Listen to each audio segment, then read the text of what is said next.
The race should begin very soon. Oh, it's beginning actually right now. We have xIceblue taking a start, and we already find our first small key to the pod. Of course, it's the pod. Well, it is the only dungeon that has 6 whole small keys, so the odds of finding a small key to pod early on is actually pretty high. And it's always an item that you're really happy to find, up to till at least 4 of them. And we have the first 3 pull of the race, sadly only going to give green rupees. That's But really maybe spoiled. xIceblue is going to go for the second or third prize pool pack. So he's going to find a different reward if he deems worthy to go that route. And already the second item of this seed, we actually get the power glove. Well, that's nice. Uncle having a treasure down there for us. And Centroid making the exact same play as xIceblue, going to try to go for a triple, but sadly not going to find much value there either. And it's probably going to go straight to claim his power glove again. Yeah, if you're gonna come this way, you might as well. I'm actually curious if either of the players is going to go for a Hoolihan room after this. Usually, you don't see that as often nowadays anyway, but it would be really nice to get some early money. It's not a thing that you see often in normal modes when Keysanity is actually incredibly valuable, just because the prize pool is quite diluted because of all the keys, the compasses, and the maps that are injected into most early checks. So the odds of actually finding just bombs or money in chests is much, much lower. So being able to find that early money to make sure that you're going to afford bombs without spending a lot of time farming, and also being able to afford that ball vendor item is quite massive. Yeah, I definitely agree with you there. If the early progression is on the ball vendor and the seed is being mean to you about giving you free money, you're in a world of hurt.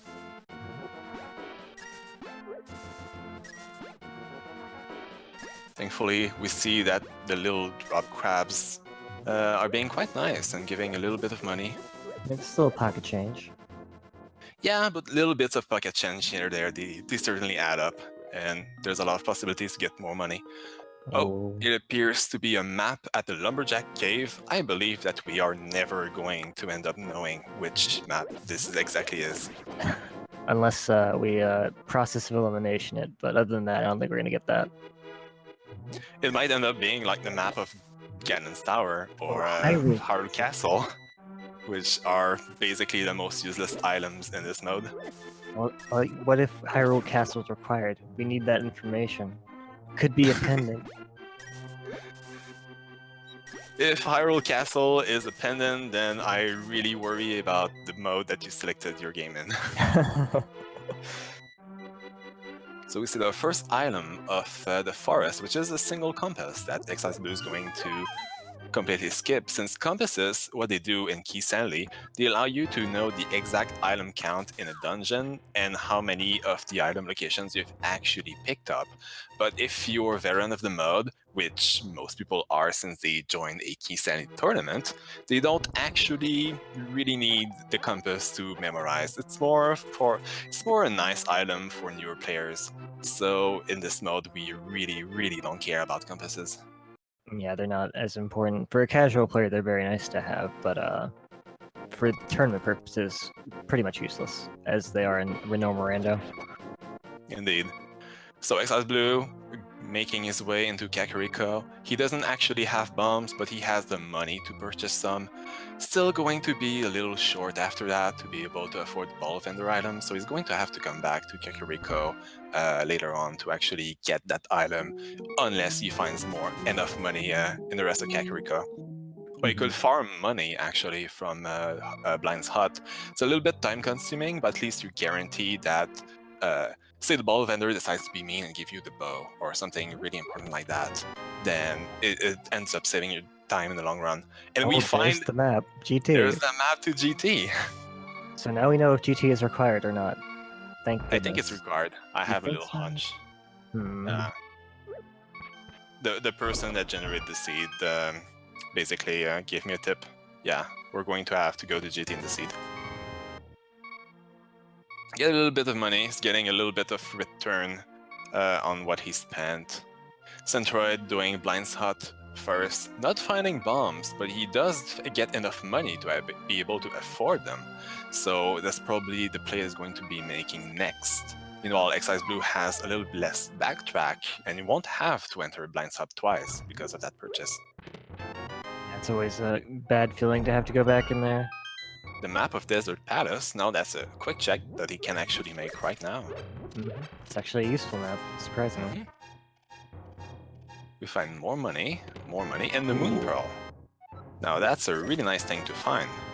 The small key of Turok is also nice, but at this point, the seed is extremely young. You don't usually worry too much about Turok until at least the second hour of play, since you need so many requirements to actually access it. Oh, and speaking of Ball Vendor, I've hyped Ball Vendor as usually a very important thing to get early, and he turns out that he's holding the Fighter Sword. So if Centroid doesn't actually find enough money to be able to afford it, he's at a huge early game disadvantage just from this. Yeah, the sword only required for a few things, but it's very, very important to have just to speed things up defeating enemies. So if Centroid makes most of the checks early on, he's not necessarily going to want to come back to Kakariko later once he gets the money just for the Ball Vendor. It's more of an item that he'd want to rile in with, say, finally going to Dark World or turning a ball at Sick Kid, things like that. So I actually worry about the timing in which he's going to find that one sword if he doesn't find the money in Kakariko right now. I feel like when he goes back in here to Blind Shot, if he doesn't have the money, he'll probably farm it because he's so close already. But we'll see. Yeah, it won't be that long. It was the xIceblue going to check the library. Well. Yes. And it's a map in the library, which is quite appropriate for a location for a map, but sadly we'll probably never know exactly what dungeon this map is for. And xIceblue making the play to not even drop down to check the race item before doing it, which is perfectly fine since there's so many more possible good items that you find in the race. It's usually completely fine to just take the time loss and actually go claim it. This time, however, it's not necessarily the most useful item, only a quarter of a hair art, so he's going to opt out for an early save and quit rather than claim it. And now he's on his way to dropping to check the items in the back of Escape, which is really quick 3 items that he can get since he has his bombs now and the gloves, so no reason to really delay it. This is a priority check, usually normal rando, and it's no different in Keysanity. Indeed. And Centroid actually having his money for a sword, so he's going to be really happy about that. No bum deals there today, that was a very good pickup. And we find a map of Eastern Palace in the back of the Escape, as long as with a lot of money, which is going to be really convenient when comes the time to visit King Zara. So at this point, xIceblue could well open the world map and know the location of, not the location, but the reward of 2 of the Light World dungeons out of 3. Yep, anybody who doesn't know, in Keysanity, that information is hidden from you until you find the map. Indeed. Usually in other modes, from very early in the game, you can just open the world map and you're going to know all the randomized rewards for the dungeon. So you know exactly which dungeons will give you the pendant and which ones are going to give you a crystal, and also which one are the more important crystals, the 5 and 6 crystal. Those crystals are actually critical to know because they actually unlock the opening of 1 extra item location, which will give you 2 items at the Pyramid Fairy. In the vanilla game, this is usually the location that you get your last sword upgrade and the silver arrows, which is, that is quite an item. So we get an early hammer, and we have power gloves, and we have the Moon Pearl. Both players have the Moon Pearl right now. So we have Dark World access 9 minutes in a Keysanity seed. That is pretty crazy. Yes, I absolutely love it.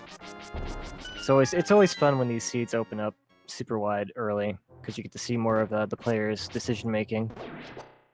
They can go anywhere. But usually at this point, most players tend to be more reserved, since basically we have green mail, both players have 3 HP, not Yeah, you have don't want that to go in much equipment.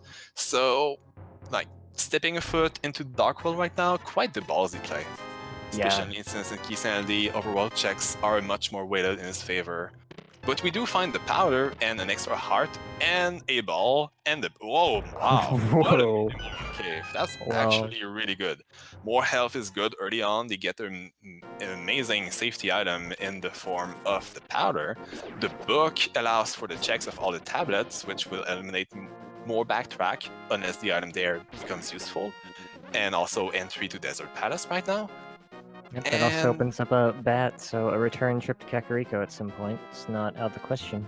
yeah, they can do bat right away since they have the hammer. That is a very nice point. It's the kid as well, of course. Though we'll probably just wipe out the Sphere Zero locations. It's usually the safest bet, especially when you have such low equipment. Your survivability is pretty questionable in dungeons and Dark World, especially. Yeah, definitely. Sadly, in the Iceblock Cave, we're going to find not much value, only 20 rupees. So, if you're xIceblue right now, he has the possibility of doing escape, he has the possibility of going to Sahasrara to and then link it into Eastern, and he also has the possibility to go to Desert Palace, but it actually appears that he's doing another thing that I have not talked about, which is to go straight for Hype Cave, which is not necessarily a bad place since it's really 5 quick, easy checks that can be linked into other awkward locations later. The pyramid check, and also just getting what's the name, catfish out of the way. Some players, they really hate that location, so they just want it done over with. And he has to be really careful because he came really close to dying just right there. Yeah, he almost got baconed by the pig guard. Well, yeah, I agree. This is not a bad play. This is quite a few items. We found a small key to Ice Palace. So the logic might force us there quite early, actually. It really depends about these flippers and either bombos or fire rod. Yeah, still quite a few items off from actually getting into Ice Palace, but good thing to keep in mind. It's, Ice Palace, it's actually one of these dungeons that you can full clear without actually possessing all of the small keys. Actually, you can full clear it without possessing a single small key. But having one is really, really nice for routing purposes. Yeah. Since it just makes navigating dungeon much easier, getting all the checks. It eliminates the need for a hookshot to do the checks also. Or like the bomb jump to mitigate not having the hookshot if the logic so forces it. Yeah, I imagine they'll try and put that off as long as they can, just because it's Ice Palace, and if you're gonna go in there, maybe having the big key just for the big chest is not a terrible decision. Absolutely, that dungeon is not your friend. And xIceblue actually opting out of talking to Sahasrara to know the actual location of the green pendant. Yeah, That is interesting. That's free information you can get from both Sahasrara and the big bomb vendor, which can be quite important. So yeah, the bomb vendor is actually a thing that most people don't know. If you talk to him, he's going to tell you the location of the 2 crystals required to buy the big bomb. So if early on you don't actually know much information about the location of the crystals and you just happen to be nearby, you can just make a small detour and be blessed with that knowledge. So we see here the first big diversion. And sadly, in the escape, we only get an arrow upgrade so far. We'll see if xIceblue finds more value into Eastern Palace. Since it doesn't have the big key or the bow, it's only going to be able there's to the big connection. key to Eastern Palace and Eastern Palace. That was something I was about to say, is that coming in here without the big key to Eastern Palace is a little, it feels a little bit bad, but now that he's found it, he can check pretty much everything. I'm following the spirit of the other seed that I completed yesterday, where I will name an item and it will appear 5 seconds later. This Burn the is merch. quite amazing. And we find a small key to Swamp Palace. The small key to Swamp Palace in the normal escape. This is a really nice item to find early. That key can be quite the headache. That's one of the most infamous items in Keysanity is the Swamp Palace Small Key, which is in a fairly accessible location, so that's good. Yes. The reason that key is really a big deal for most players is simply that there is only one small key in the entire pool for that dungeon, and you can only access a single chest out of the 10 item locations in Swamp without it. You absolutely need that small key to do anything into that dungeon.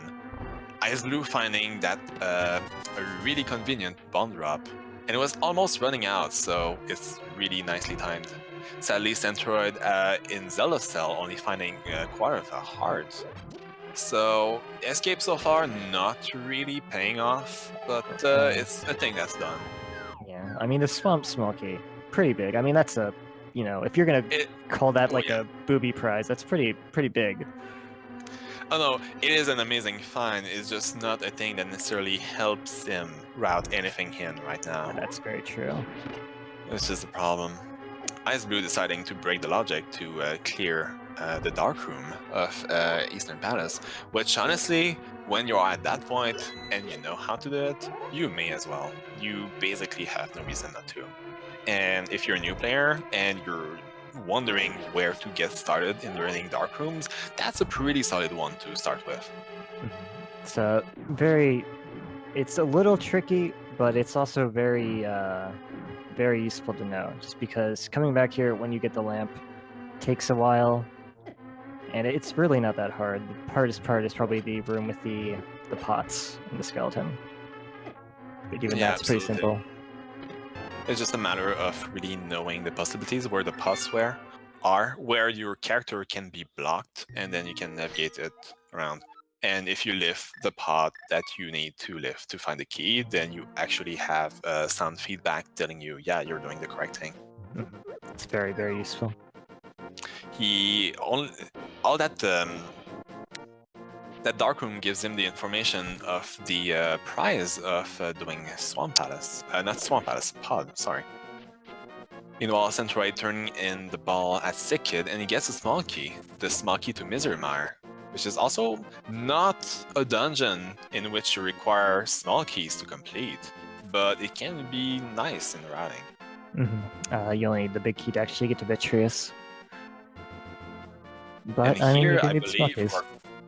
I believe we're seeing quite a big routing divergence with Centroid, which appears to be going straight into the Dark World, or maybe he's going to do a head check.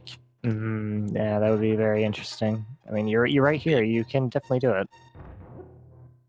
Oh no, it is going straight to Dark World. He's not going to do that right away. Which is fair enough, since you can just route in when you're going to have to go to Skullwoods with a mirror, of course. Assuming you can. That's more yes. time. Sometimes the mirror can troll. Meanwhile, xIceblue going to Agonas Cave, going to route in with a little check into Desert Palace, which is, at this point, you do have the access, so Logic can place a required item there, but inside the dungeon proper, he can only access a single item location.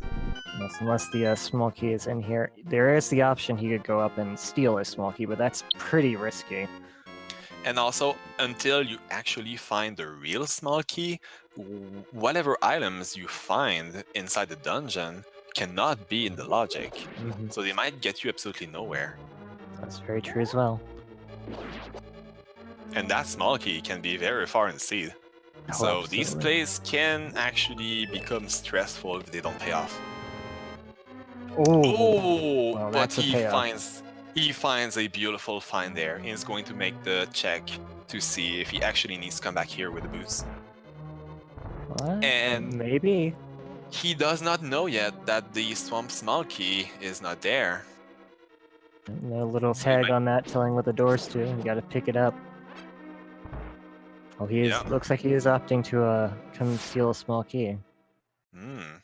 That is quite an interesting play. I'm really excited to see how it turns out. Meanwhile, Centroid making small little checks into Swan Palace. I'm actually wondering if he's going to go back to get the item location into the switch room, or if he's going to go straight for Village of Outcasts. Oh, it appears that he is absolutely skipping that chest. Understandable. With 4 hearts, no cane, I wouldn't want to do that either. And he has no real quick way of murdering these Gyptos as well, which is really annoying. And neither can Samaria to actually not need to spend millennias pushing that chest. And we actually get a bumper cave check, which is an item of no value, sadly. Just a piece of heart. I would say a piece of heart has a little value. But yeah, at this point it absolutely has value, but I wouldn't. If they're not opting to get it now, they never will, basically. Yeah. Well, they don't have the means to get it out anyway, so. Yeah. But it's still a good check because that information can be very useful. Oh, Skullwoods. So that sequence break might actually end up paying off, or not at all. The big key to Skullwoods in this mode is basically a glorified fetch quest item. It is even less valuable than the mushroom, since you can actually perform glitch with that one. It will be useful when he actually goes there to check that. That'll let him route that in as well for free. Yeah, absolutely. But, and even if he finds no value there, he might end up not having the stress of having to go back to Skullwoods maybe potentially later. Right. As he orphaned the chest, basically. That's a thing that might happen to Centroid. And Centroid finding yet another small key to pod in the chess minigame. Opting to head into Thieves' Town. Pretty dangerous with this low hearts, but I don't think he's coming here with the intention of completing it, of course, because he doesn't have the proper key. Yeah. But in these first 4 rooms, you have the access to 4 item locations, and you're not really afraid here, because even if he dies, he's just going to respawn at the beginning. Oh, and he finds a mirror. I was about to say that he can also just set up a death warp to go back to the entrance and then just leave and make the rest of his dark mode checks, but he doesn't even need to set up death warp anymore. He has the mirror. Checking these 4, even a normal rando can be very useful, just because they're nice and quick, and it's 4 items. What more do you want? Exactly. And xIceblue, following the logic with the flippers that he found, since he has a lot of money right now, he can actually afford the item of Zora, do the waterfall cave, and also check the waterfall ledge item all in one go. So at that point, there is really little reason to not do it right away. And on the ledge, we find the myths. Oh my goodness. So that desert play, while being quite scary, since you only have access to a single location, without breaking logic that is, ends up being a really important one. Because Centroid is making a lot of dark mode checks right now without the myths. He's going to have to come back later for a lot of them to be able to do Tech Cave, turning the smiths, the purple chest, and a lot of them. And Zora spitting out a cape. Which is nice. Fishes love cape. We know bumper cape is not required, but I mean, hey, cape is... It's a safety item. Very useful, yes. Yeah, 5 hearts, there is no reason to not do it. xIceblue expressing dislike of the location of this item, which actually surprises me since he found it pretty much effortlessly. Yeah, that was actually really convenient. Yeah. I mean, I guess the logic to get to it is kind of mean, but it's still a really easy find for him. If I were him, I'd be really happy with my early plays, because he's following logic quite perfectly, item-wise, I feel. He has to feel, if not ahead, then not behind at all. Though this seed is quite young. Like, Centroid did find the mirror, and now he found the ice rod, which is not necessarily an item that's going to end up being required this seed, but you're always happy to find it, since it can be quite thrown in its locations. Oh, absolutely. It's always good to know. And yeah, like especially in Keysanity, it's often really difficult to judge which player is actually in the lead or not, just because both players usually go into different locations at once, and they can become stumped on completely different things based on their early routing. That's very true as well. Sadly, the cave formerly known as the cave south of Grove not having much value. Is that still the cave south of Grove? No, it got renamed officially to Cave 45, and I hate everything about it. But we do find our validation arrow held in the Grove. Oh boy. Now is that arrow 45 as well, or Nah, the arrow 26 for Centroid? it's possible. So, with those flippers, the Dark World access, and also the mirror that Centroid has, combined with a small key to Swamp Palace, there might actually be value there. And we also have the hammer to access basically everything except what's locked by the hook shot. So it's entirely possible that immediate progression is in there. xIceblue setting up a convenient death warp so he can actually go to the other dark room and escape. A thing that Centroid opted to not do personally, so it might actually be another small thing that gives him an edge. That dark room can be a little annoying. It's not really hard, but if you're not comfortable doing it, there's no sense wasting time trying to pull it off. It's annoyed if you don't have a weapon to really locate yourself, since there are a ton of enemies that can quickly swarm you, especially in the second section. And also, well, if you have low HP for the same reason. But once you got that down, like, he seems to be doing that really with a lot of confidence. Sometimes you have a little trouble finding doors, but that's par for course. This room right here is probably the worst part. All these snakes. I gets to it really nicely though. Sword, pretty good weapon. Oh, of course. I always wonder how that sword manages to shine in the dark like this. It's just that well polished. And we get a map check. We see the red pendant into Eastern Palace and a regular crystal in the desert. So xIceblue actually going to have to hunt down that small key to desert to be able to claim that crystal now. Yeah, and that could be pretty big, depending on how the items are laid out. Yeah, that small key can't troll him for a really long time, especially since the key was only locking the big key to Skullwoods.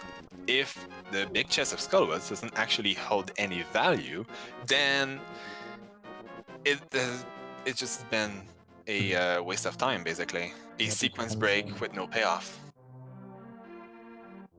Becomes a decent risk just because he's going to have to find a small key that Centroid might not if he opts not to steal one. Yeah, absolutely. And since he knows that getting that crystal is critical, he might not want to opt for that. That's very true as well.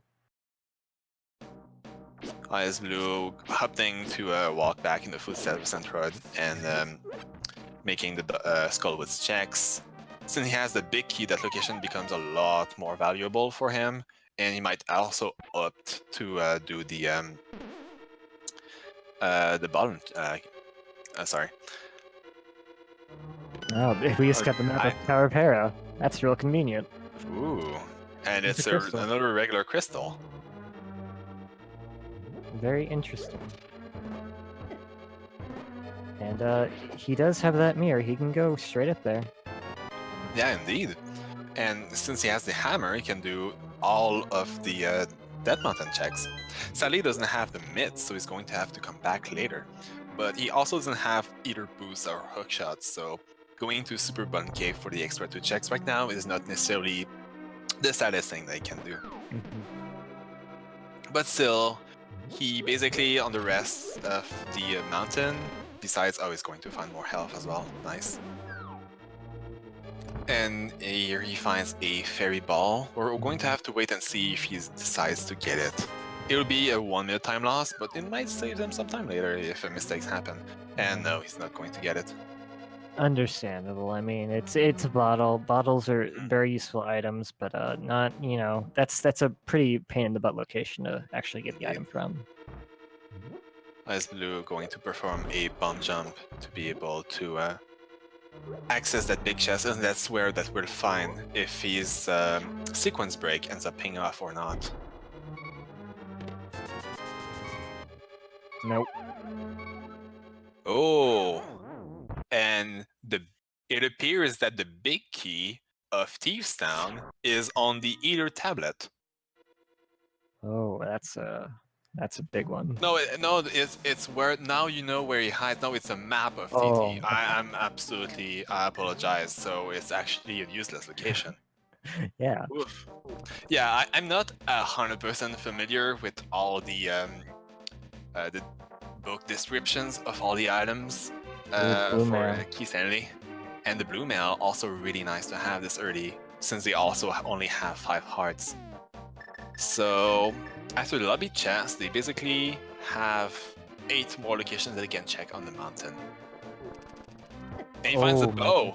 Entirely worth it. So these route divergences are paying off in different ways for both of them. Yes, absolutely. Though the only thing is that xIceblue actually has the possibility of going straight up that mountain right now. There's nothing really stopping him besides not wanting to do that sequence break to access there. He has not been into Thieves Town, has he? So No, he'll need not to yet. get in But here. he's basically routing it right now. I'd be extremely surprised if he doesn't actually enter it. So he's going to find his mirror, which will unlock the rest of that mountain. But sadly, for Centroid to actually find the flippers into the midst, he has a little more gambles to make than xIceblue. So I'd still will give have a more convenient route. Like yes, here. absolutely. And convenient routing is the key to winning this game out, basically. Well, unless all those locations are useless, then yes, of course. But you want to put the odds on your side, right? Yeah, that's true. But yeah, you can lose some time on execution, some deaths here and there, but also you will mostly lose time if you keep going back and forth to do a small amount of checks. And the small, painful trek through the spiral cave actually ends up paying off as Centroid finds Quake. Yep, medallions. The first one's always the your favorite one. Just because it puts you on the board. You can say, maybe I do have a medallion for X next dungeon. Yeah, absolutely. And sometimes if the other medallions are really well hidden, then you might have access to Turok and Mire. Mm-hmm. Sadly, you can't really count on that, but you're never sad to see a medallion. I mean, unless they're in GTA, of course, but... Yes. Another small key to Pod, I believe that's the 4th one that we found overall. So Pod's looking pretty tasty right now, in my opinion, with the bow and the hammer. Yes, he has the bow, he has the hammer. If he knows the hammer yamp, he can check every single location in the dungeon, except for the big chest, and actually killing the boss, since we're still looking for that big key. So if I were in that put in that position, he finds a fire rod actually. Huh. So about that early Turtle Rock. Still need the cane of Samaria, but it's looking a little Cane more of possible. Samaria. Yeah, they do have the big key to Turtle Rock. They just need more small keys and to be able to enter. But other than that, Cape is in the logic as well. Something important could be on a laser bridge. That is absolutely correct, and we do have a potion also. No, potions are not too salt. No. I said nothing.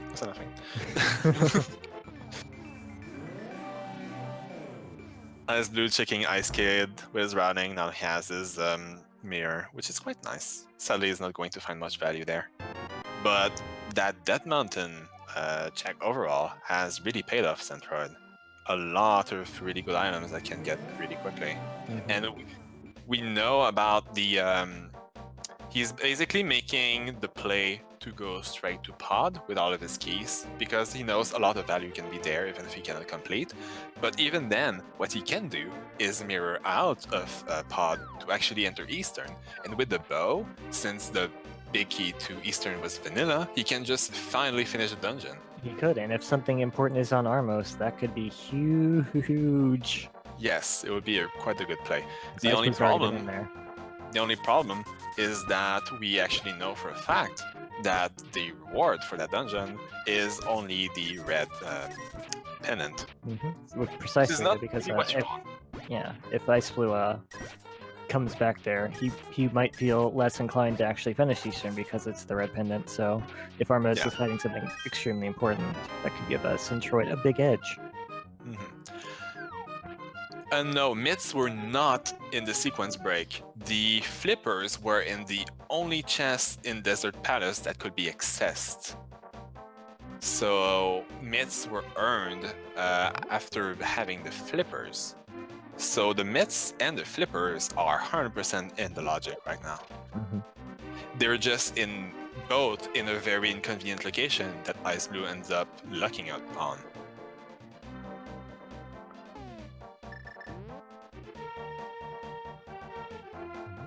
So xIceblue, since he has his myth, he can do all the things that Centroid will have to come back to do later once he finds his. So Peg Cave turning in the Smith, he's going to be able to chain in his Mad Batter check at the same time. And he might just decide, okay, since I'm here, screw it, let's just go turn in the purple chest. Ooh, that's an item. That absolutely, yes. And now that actually puts the entirety of Swamp Palace completable. Oh boy. Except the big chest, of course. It's had a lot of twists and turns so far. They're probably not going to decide to go there without the big chest because it's quite a thing to orphan. You never want to come back for that chest, and if value ends up being there, you feel so awful. Oh yeah, that's going into Swamp for double dip is extremely time consuming, so very understandable to put that off. And also, while doing purple chest, what xIceblue can do is chain in checking the Bumbo tablet since he has the books in the mirror. Oh, that's very true. If he decides to make the long trek down instead of saving quitting. But since he has the mirror, I don't believe that he actually did the Cave South of Grove or the Grove either. So it's just really convenient routing for him. It's just a lot of locations that he will never have to come back. Just the Grove when he finds the shovel, and when he gets no, he doesn't need that. He can, he needs the boots to get 2 locations in the north of in north of the side of the map. The graveyard. The graveyard and the bunk rocks, but you don't necessarily need to route them with the dark hole checks at the same time. It's just a little convenient thing. So meanwhile, Centroid opting to do the right side of pod, which is extremely important since employing that path allows you to save the use of one small key in the lobby, and that's a small key that you won't have to go hunt out in the overworld left and right. That basically allows you to complete pod in its entirety by only using 5 keys instead of 6. So that can be a big difference. Oh, I did not get to go look what was in that chest, unfortunately. No. Sadly, we had a little bit of technical issues not allowing us to find that item. But we're going to see it soon enough if he opens the inventory and we see something that we don't know where it came from. It's definitely that one. Also, there is another bomb jump in this dungeon that is affectuously called the Hammer Jump that allows you to actually get access to 3 more chests without the use of yet another small key. So if you know that bomb jump and have the bow, You can absolutely complete this dungeon with only 4 of the 6 small keys required, but the logic is still going to require you to find all 6 of these keys before an item that will normally be required be found. Oh, purple chest not paying off, unfortunately. Just a big 20. It's always a really nice thing to not have to worry about, and yeah, he's going to chain it with the Bombos tablet, so it's another location that when orphaned, you don't necessarily want to ever go back there. It's a bit the same when you did everything. Oh, a small key of the Dark Forest. So it's just a small key of Skullwoods, which is yet another location where you don't care about your small keys. So Yeah, you don't actually need anything but the small key in the well, depending on how you route it, I guess. But you only need the small key to get to Mothula, that's what I'm saying. just from the guaranteed keys that you know are in the dungeon, Right, and exactly. if you do not use them in a quote-unquote wrong manner, you have everything you need to full clear the dungeon without any external use. You just need a big key basically for one location. And it does look like he's opting to come to Swamp, Yeah, which is not a bad idea at all. no, he can full clear the entire dungeon, which is the entire dungeon is 10 item checks. He's going to have access to 9 Oh because my that's how goodness. it's called. Oh, The vanilla. Oh my. the vanilla pod key in pod. So That might vanilla. actually make xIceblue delay going to pod for a long time. That might, yeah, definitely. Which is really interesting because Eastern also had the vanilla bit key, so I guess Dark and Light sharing some common traits today. Yeah, absolutely. These are the kind of little things that can happen in Keysanity that will really make a big difference in the routing of both players. Also, we find the lamp in Swan Palace, an island that Centroid probably would love having right now. Yeah, he would probably like to reach over on the other side of the screen and say, hey, can I borrow that for a second? Sadly, that's not going to happen. But actually, the Dark Maze and Pod is actually not that bad, provided you actually have a map up while you're doing it. It's basically a thing that I do often when I expect that, oh, I'm going to have to the dark room. I basically just have a bookmark on Chrome that's just the dark maze of the dungeon, and I was just like, okay, I'm about here. I go up here. Like, makes such a huge difference. yeah, absolutely. But It's actually starting to use Quake to deal with all the small enemies, which is actually a really smart play. Well, that's very clever, yeah. A lot of people, they underuse their medallions, but because it feels like a big time loss to actually stand still and use them. But if used really intelligently. Did you see that? That was the Cane of Samaria in the Dark Maze. No, I had a small lag spike, so I couldn't find the item, but that is a really nice item to find. It's the key of 2 dungeons. With that Cane of Samaria, with all the items that Centroid has, all he needs is a little bit more small keys to throw a rock and he can full clear the area. It's so crazy. This is a crazy race.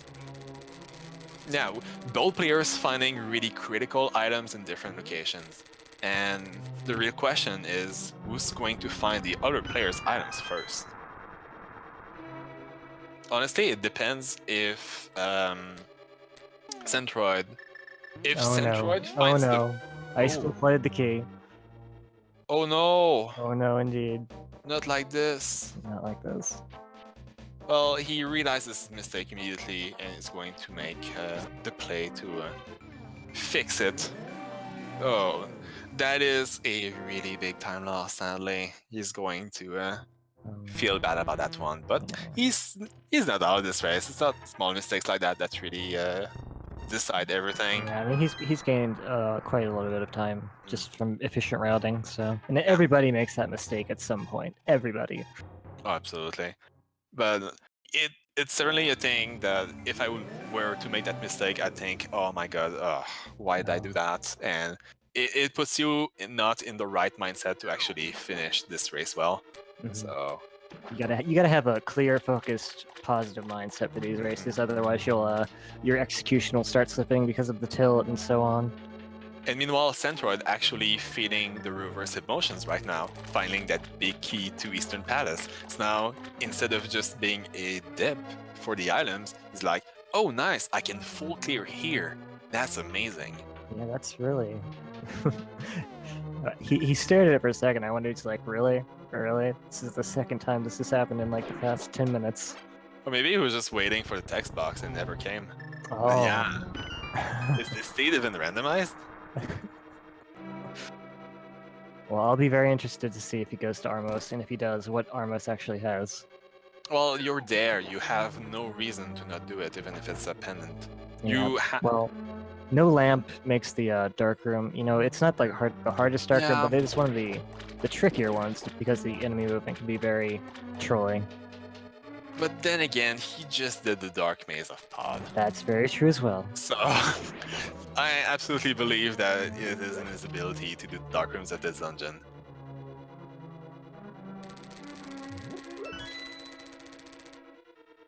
He's probably going to route the back of the dungeon first, though. Not going to find much value there, if I remember correctly. It's like a compass or something. I believe it's a map. Oh yeah. It's something that was not really relevant enough for me to memorize properly. And also he's going to have this big chest. Oh no, his opponent also gets it. Yeah, it's a vanilla key. I'm dumb.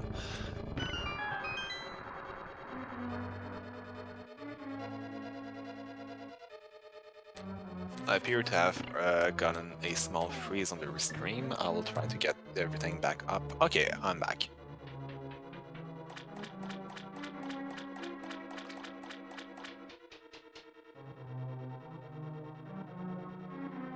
Yeah, Centroid opting to do the dark room of the dungeon right now pretty much indicates to me his ability to do the other one.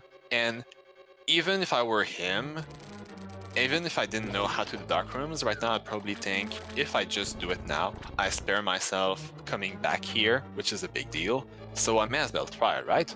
Have enough HP, have the bow, so why not? And he has the fire about that. He has the fire rod, so he can just lit one of the torches in the corner, making everything a joke. So yeah, that is a very good point as well. And even if you mess up that dark room a little bit, there's a drop down for fairies, so you can get like a second try. Yeah, absolutely. It's just not really a play I want to make, just in terms of time saving. It's a waste of time, but if you need it, you do it.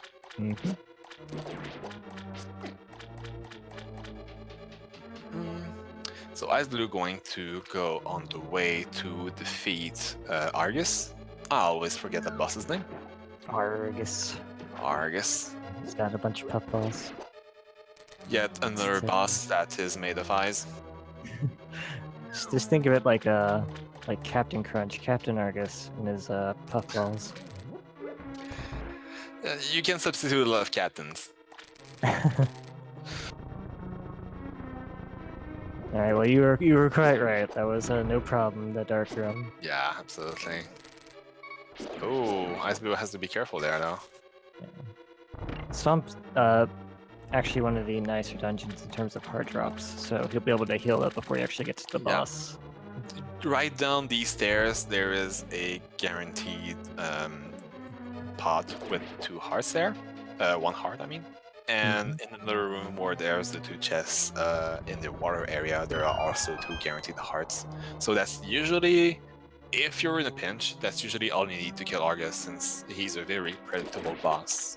Oh, yeah. You basically only get hit by Argus if you're being careless or trying to rush things too much. Yeah, if you're very patient with that boss, it's no problem at all.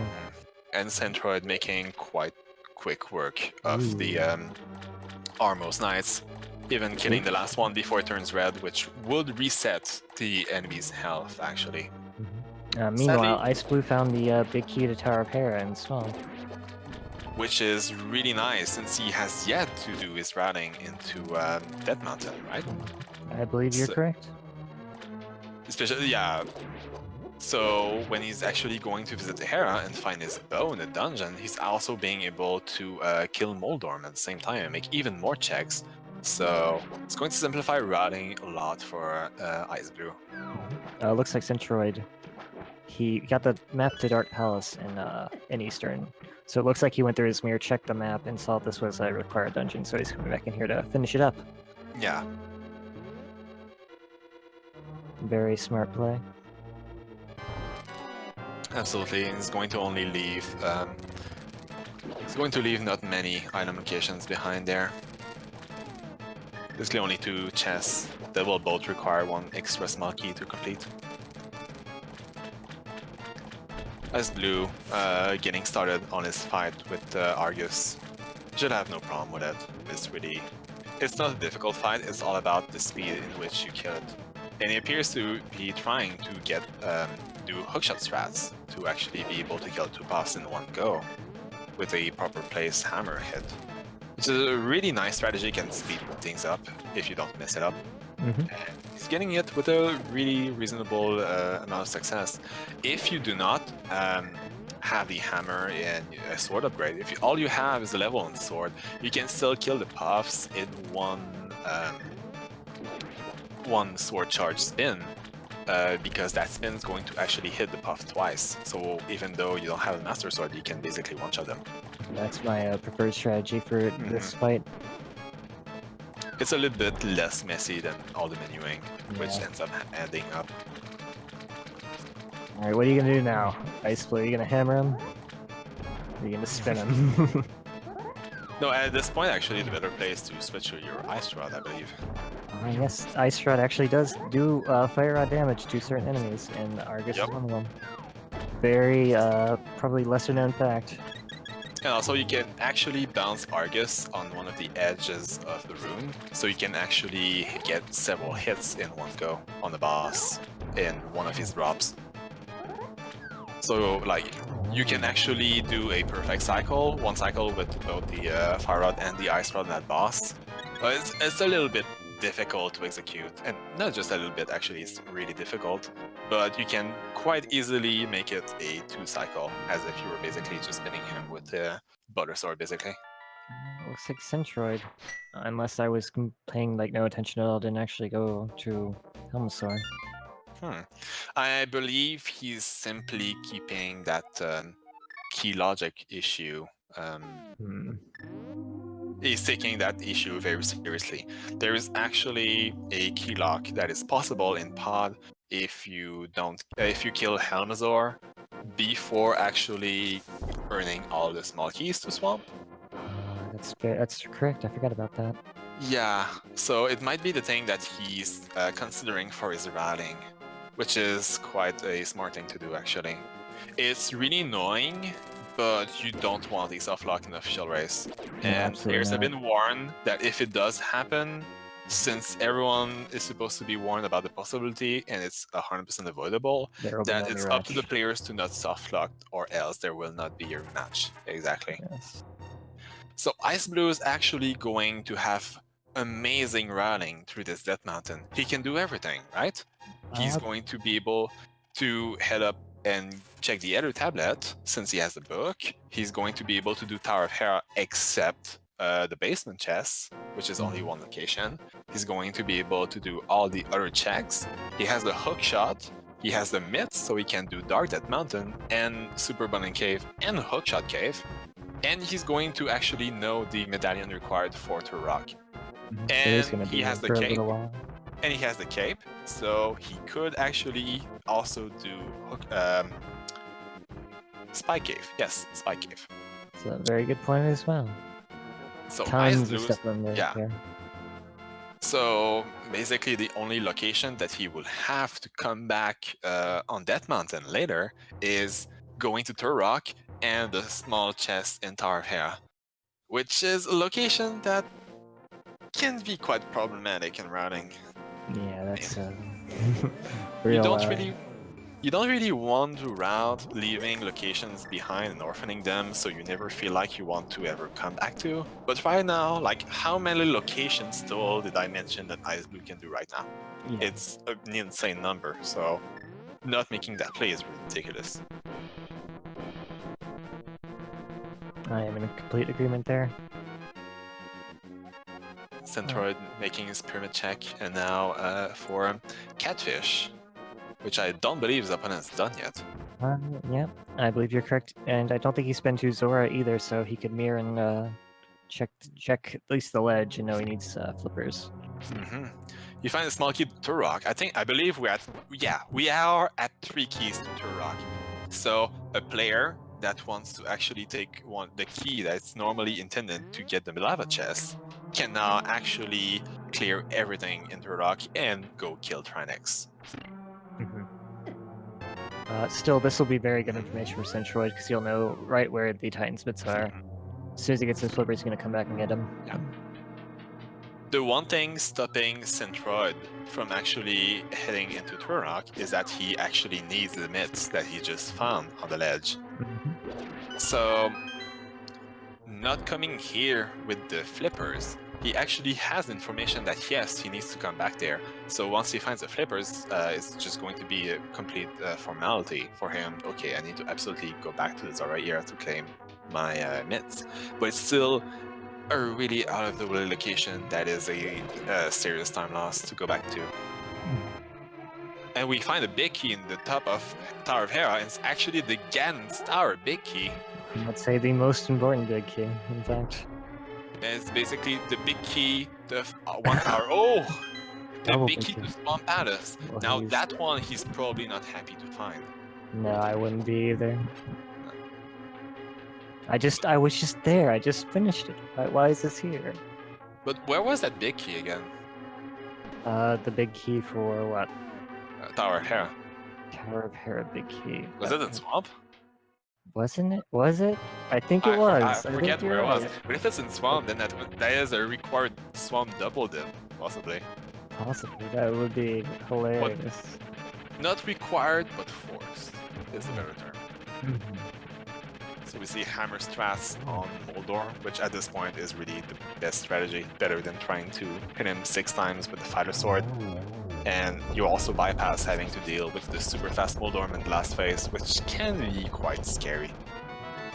He do really nice work of the boss. He's going to claim this crystal. This is interesting. Centroid is going into Aghanim's tower for this one chest. I don't believe that he has a small key to Aghanim's tower. Yeah, he does not. So once he found one of the 2 castle tower small keys, he's going to have to come back for the second chest. And also to him, he still doesn't have the lamp, so that second chest wouldn't be in logic, actually. No, but I think his idea was he's going to come here, check this one chest. This one chest right here, and that's it. Which I mean, you know, if this is something big. Honestly, like, he probably feels bottleneck because it doesn't have these myths. There's a lot goodness. of it's silver arrows.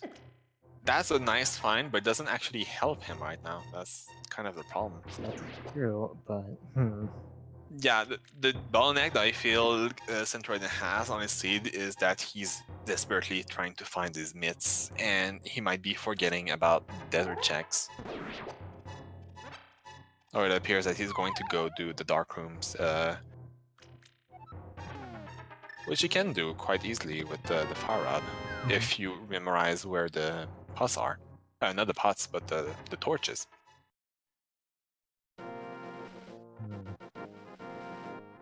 This is very interesting. There's a bunch of different little things that could come into play later. And I'm interested to see how they develop. I feel that Centroid is more in hot waters than xIceblue, depending on how long he takes finding these myths. The flippers to find his myths more accurately. It's going to be the key element that's going to give him a lot of time loss or not. Centroid absolutely has. No, he does not have the big key to Desert Palace, so he cannot kill Landmodus, which is probably one of the elements that affects his routing and makes him not want to do Desert Palace. He cannot actually get the 2 small key chests in the logic. He cannot kill Landmodus, cannot get the big chest, and doesn't even have the boots for the torch chest. So it's really unattractive for him to go there, but the logic actually is going to slowly force him to make that location check, and in the meantime, xIceblue is just running to the bank with that early gamble that just ended up being exactly what the seed required. He's got himself a nice little advantage right now, I would say. Yeah. If this might be actually one of the key things that's going to absolutely affect the result of this race in the long term. It really depends on Centroid, how long he actually takes to find that key. The other thing that will come into play is where is that other desert small key? Yes, it could absolutely be in a very trolly area. Yes, and, It he could be. absolutely needs that to finish It could desert. be in the big chest of Swamp Palace, It certainly could be. which would be one of the locations that xIceblue desperately does not want to have to come back for. So he might clear the entire rest of the game stuck at 6 crystals trying to find a small key to be able to finally go kill Landmolas, and turns out it's that chest and he feels awful. For sure. Well, Turtle Rock is ether, so no dipping into there, which works out in Centroid's favor a little bit, I would say. Yeah, absolutely. So we're going to have to find that one item as well. Where could it be? Could it be here in Hookshot Cave? It's entirely possible. Going to find new things. The small key Dark Palace. So xIceblue is going to be able to do superior routing when he finally enters that dungeon. Another small key to Thieves Town. That is wonderful to find. He cannot actually benefit from that small key now, but once the logic actually forces him into Thieves Town when he finds a big key, he's going to be able to actually open the big chest of Thieves Town, which is another location, just like the Swamp Big Chest, that you absolutely do not want to orphan. But it does look like Centroid is making his way over here to this palace, so that's really good for him. Yes. He must actually be really close to being forced to make these checks, because I don't think he has much left in the overworld for him to find. Not much he would like to do, I would say. Yeah. Like I'm pretty sure he can get into the swamp, but he can't complete it, and you don't want to do that if you can help it. I will absolutely not be surprised if he expressed some frustration at finding these flippers. Yeah. Though to be fair, that's actually a really hard spot. It's no fault of his. xIceblue gamble early in the Desert Palace just happened to pay off. Yes. I don't think anybody would say that was like the numbers play. So. I'm not actually sure what xIceblue is doing right now, to be honest. I think he was trying to farm for health or get a fairy for this spike. Oh, wave. yeah. But does he have the net? Yes, Oh, he yes, does he have does. the net. Okay. That's why I was confused. Like, even if he gets the fairy, he can't catch it. But, like, with the current health he has, and he has a cape and completely full magic, he's going to be perfectly fine. Be just fine. And if the item there ends up being important, that gives him a big lead. And it absolutely is important. It is the Master Sword. It's going to simplify a lot of boss fights for him. That is an interesting one. I feel like Centroid will probably get that when he goes up back to Hera, but Master Sword it's a bigger advantage the sooner you get it compared to your opponent, since it trivializes a lot of the mob enemies in Dark World, for example. Well, it allows you to just navigate a lot of rooms faster. A lot of small time saves ends up adding up. So now I believe that both players can completely full clear the Skullwoods, which will be an interesting play for either of them to make. So did Centroid find the Desert Palace small key somewhere? Because it appears that he found it, and that must have been in Pod. Because that would be quite impressive if he actually smuggled the small key from the back before making these checks, and finally finds his flippers. So it's going to enable him to go claim his myths. He's going to also make the check for the torch small key. But with the amount of small keys that we found so far, there is not that many possibilities that that small key ends up being irrelevant. Both players like basically can skip one of the small keys to pod, and I believe that we found 5 of these keys so far, if not 6. I believe we found So- yeah, around So 5. it could be, yeah, I believe we found 5 as well. So it could be that 6th key to pod, which would be not necessary. It could be the 4th key to Skullwoods, that also is not necessarily required if the chest and lava room is not important. Yep, and he's making a And besides beeline. that, we found a small key to Thieves Town. We found a lot of other small keys are important. The one to Swamp Palace being the most important. Thieves Town, we found it. So it could be the small key to Tower of Hera. And besides that, it's other small keys that are not important to clear dungeons. So if I were these players, I'd be completely confident and comfortable to skip coming back with boots to that chest to get that key. Mhm. I will probably immediately go get it when I found the boots if I were still trying to find the small key to Swamp Palace.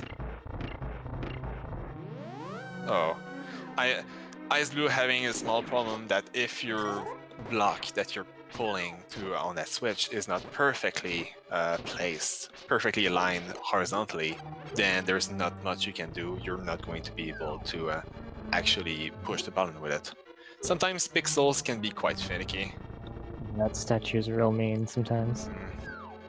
So yeah, I'm perfectly fine personally to take a little time loss to make sure, okay, it's going to work. I'm not going to have to redo it. And it's just like a second. Can be frustrating. But in that chat, we found a small key to Tower of Hera. So that's another thing that he's not happy to see, because he's already been there and completed it.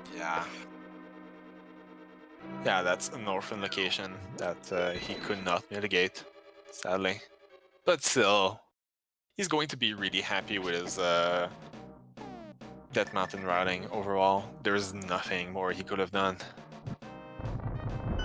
Well, I think he could have gotten that small key at any point before that, but other than that, yes.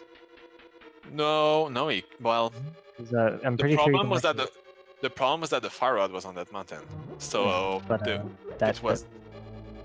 Yeah, he could have gotten it much earlier. Yeah. Yeah, but still. That is true. I mean, if you want to fight him with your fists, yeah, he definitely could have. But I don't think anybody would really want to do that either. Ooh. Oh, absolutely. I learned to never skip that chest early on. Actually, I find value in it way too often.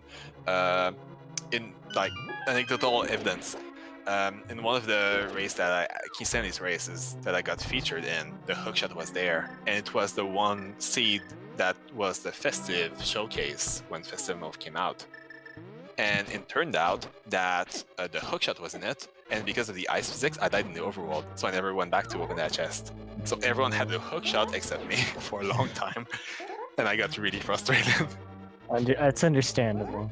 Yeah, and in the tournament race that I actually did 2 days ago, it turned out that the hammer was in that chest. Oh, So, no. so I love that chest. I make that check every single, just every single seed, and I have no problem doing it because it's always really good to me.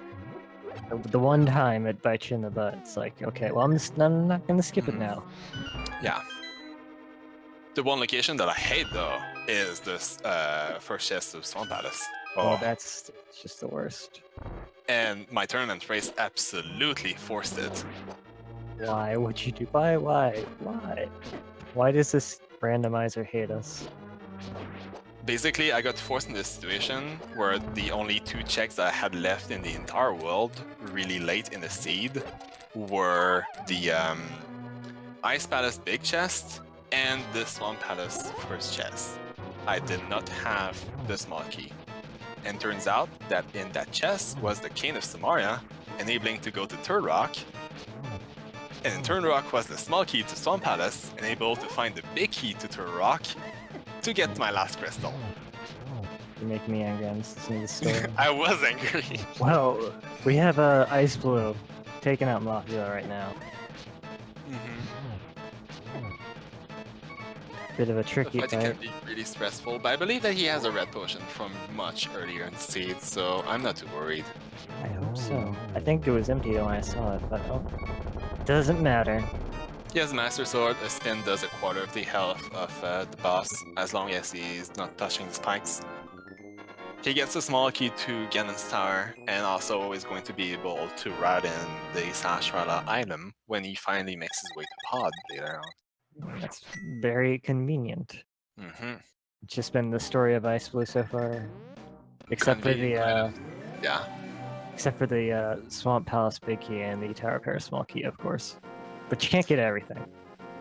Yeah, absolutely. No. You cannot expect everything. And we're finally getting a pet check. Aghanim halfway unlocked. So that's the Hyrule Tower small key, isn't that? One of the two, yes, absolutely. Depending if the item up there is important for the completion to obtain the crystal, and the other key being inside Ganon's Tower, this could be a pet seed still. This could be. That key could be important. The odds of it are low, but it's possible. So you're saying there's a chance? I'm saying there's a chance. It is a small chance, but it's possible. There is a chance, yes. That is not dead yet. Centroid, on the other hand, has been making up a little bit of time. Got his hook shot. Opting to save and quit with the purple chest, since he's already done all the South Dark World checks. So it passed her. Yeah. He only has to make that little location that he couldn't access earlier because he didn't have the myths at that time. And after that, the myths are going to enable him to go a lot of places. Yeah, he could go straight up to Death Mountain and check Turtle Rock and all that stuff if he chose to. Yeah. He could even do Ice Palace right now, but we still have yet to find that big key to Ice Palace, which is one of the things right now that will stop them, both players, from wanting to go in that location. Yeah, because leaving that big chest behind, Swamp Palace big chest is a bigger time loss, but Ice Palace, getting back through there and getting to the big chest is also pretty time consuming. Yeah. No one wants to have to go back there, absolutely. No, so it can delay Ice Palace checks for quite a long time. And if the logic required you to actually go there without the big key and find the critical item, then it does make things a lot longer.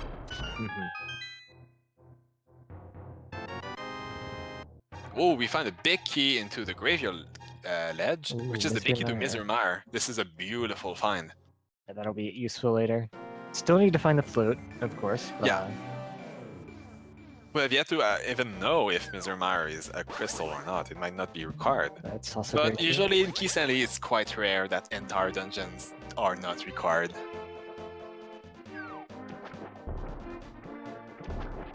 xIceblue going to go for catfish, I believe. There are not that many other things that he has left in that area since he did all the Zora checks. Which is also excellent routing. Yeah, gonna find a small key to Dark Palace, I believe, is what Catfish has today. Yeah, I believe he has yet to do the pyramid, but he might just head down, do the pyramid check into heading out into Pod, do as much as he can in Pod, and actually, with the amount of keys that he found, and the fact that the Pod big key is actually in Pod, he's going to be able to full clear that dungeon into leaving, mirroring out, full clearing Eastern, well, finishing it. And that would be really, really nice routing coming from him. Oh, yeah. And once again, all that convenience of routing all started because of the early myths that he found. Yep. It all went from there. Small little dip in the Desert Palace with an item that shouldn't even be there. Why would you need flippers in the desert? It doesn't make sense. It's an artifact of ancient time when those lands were lush and fertile. When all that sand was just water. Yes. Well, Centroid finally doing Super Bunny Cave.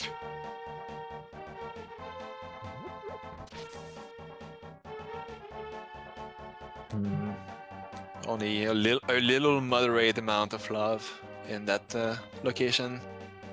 Yeah, he opted to come up here before doing Swamp, which I can kind of kind of understand. I mean, you have all the items for potentially. Absolutely, xIceblue doing what I was theorizing. Making that pyramid check, and he's probably going to head out to pod after that, since he has delayed that location a lot. It's either pod or ice palace at this point. Yeah.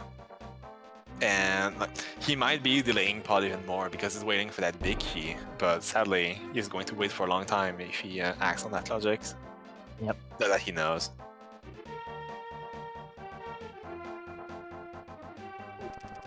And yeah, it's going to be the pod play. Yeah, it makes a lot of sense. He's going to be quite happy with it.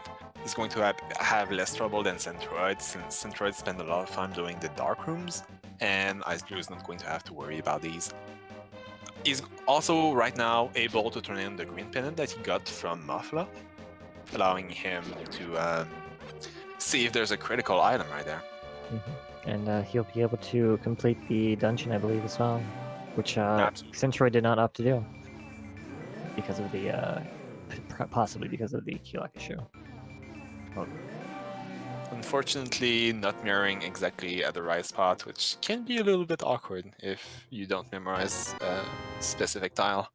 Ooh. And he finds half magic, which is not a required item, but it's always a really beautiful convenience to have. Yeah, that Centroid might not have that. Centroid does, of course, have the silver arrows at least, so it would be interesting to see if those are like the convenience items that they end up switching. Yeah, it's possible. But xIceblue, once he gets a small key to Castle Tower, might just go up straight to go up there. Right, he does have the lamp as well, so would make a lot of sense. Yep.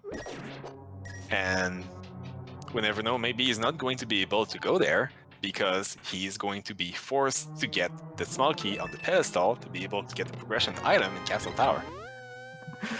Well, we can not hope. Dead yet. We can hope. Yes. Honestly, I don't wish that on them, but that would be really funny. Head required to go get an item in Aga Tower. Oh yeah, I don't wish it on them either. Wink, No. Wink, wink. I don't. I actually forget exactly which chest in the pod the big key is, but I believe it's really close. I believe it's up here, not far. Yeah. Or I think it's one of the two chests up here. Gosh, I can't remember.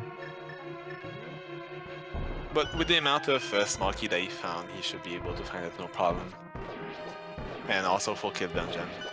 It's really about the fact if he knows the hammer yump or not is going to be a deciding factor on if this entire dungeon he can do it flawlessly quickly or not. Well, so I believe he has 4 small keys to pod right now. So if he knows the hammer yump, he can absolutely full clear. Well, that's where it was. That's where the small key to desert earlier was. That's really fortunate for him. Yeah, so he's not going to have to go through complicated hoops to be able to go kill Landmodas. He still needs that big key to desert to be able to do that though. But the sequence break that he did earlier is now not much of a big deal anymore. Exactly right. Centroid, in the meanwhile, got his Master Sword, gave it a few little slashes. Out of frustration, I guess, maybe this one to test it out. I don't know. I'm just speculating. And right now, you are not in the right world, buddy. No. I've done that before too. Don't worry about that. Yeah, absolutely. Sometimes your mind just goes on autopilot. Especially when I play Randomizer with friends, sometimes all the colors get messed up, so you're not exactly sure. Am I in the light world or dark world right now? I don't know. So you switch your mirror, your fluid, like, oh, it's not working. Oh no. Whoops. Alright, well... Same goes for Festive Seeds, since there's just snow everywhere. Both overall looks pretty much the same. Yeah, those are so fun.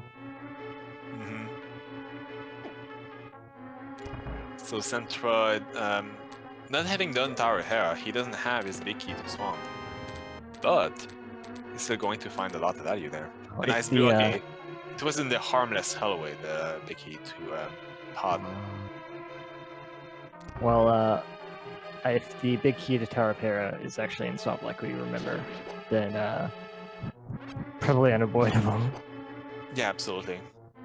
I believe that was the case, since he went back up there, that mountain, to do a lot of checks, and he did not do Hera. And that's probably because he couldn't. And as far as locations check, I don't believe there's a lot of really quick, easy locations anymore that Bicky could have been. So, double dip of Swamp Palace, absolutely force, I believe. If the big chest is required. If it it ends certainly up being could be. required, that would be quite a troll. Ether's there. I'm calling it. Yeah. Ether is right there. Could be Bombos, and Bombos could be locking Mizramar. We have yet to find the flute. The flute could be there. Flute could be there, yes.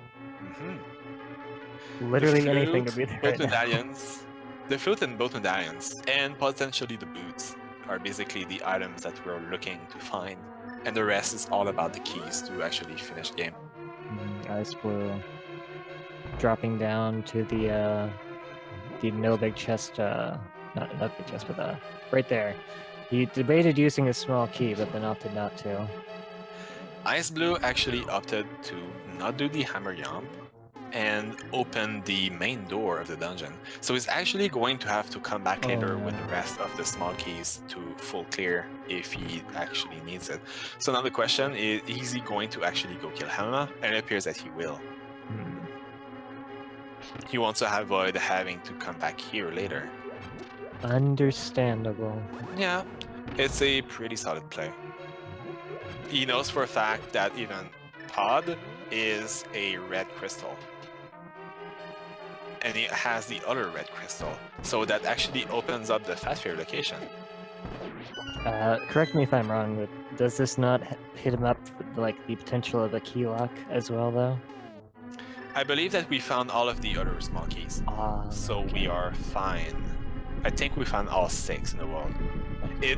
It's possible, I think, but in this particular seed, it's not a big deal at all. Yeah, okay.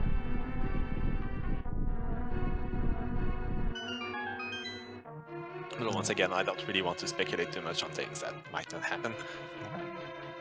But I'm not worried for xIceblue at all.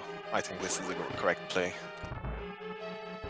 I just wanted to clarify, because I'm not super familiar with the layouts where that can happen.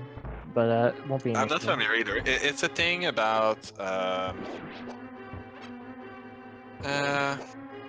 I should not go into specifics on stream, honestly. Especially since it's not an issue, we shouldn't talk about it. Well, anyway, we're going through Pod. Gonna kill Helmasaur. Which might hold a required item. We're still looking for that flute. And this either. is also the 5-6, the other one, so that'll still open up Pyramid Fairy. They could be there. And if an important item to access other dungeons is actually in here, it will force Centroid to make his way back to Pod yet again to actually kill Helma. Those are considerable small time losses, the constant trips to the same dungeon over and over again. That ends up adding up in the course of a seed. Well, at least when Centroid gets to Helmasaur King, he can just Silver Arrow him. Yeah, absolutely. I still have to slash him with the Master Sword. Those silvers are going to be handy if he gets to Vitreous, and xIceblue doesn't actually have the silvers either, or a decent sword upgrade. If he has Tempered or Butter Sword, with the use of Escape, it's not that much of a time save to not have... time loss, I mean, to not have the silvers, and he can just do quick save strats to kill Vitreous pretty quickly.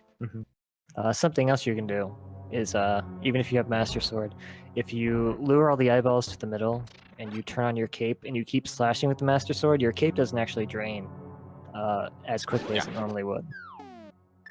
So you can stay there for a really long period of time, and without half magic, you can actually just dispatch, I think, most, if not all of the eyes, no problem with simply the Master Sword.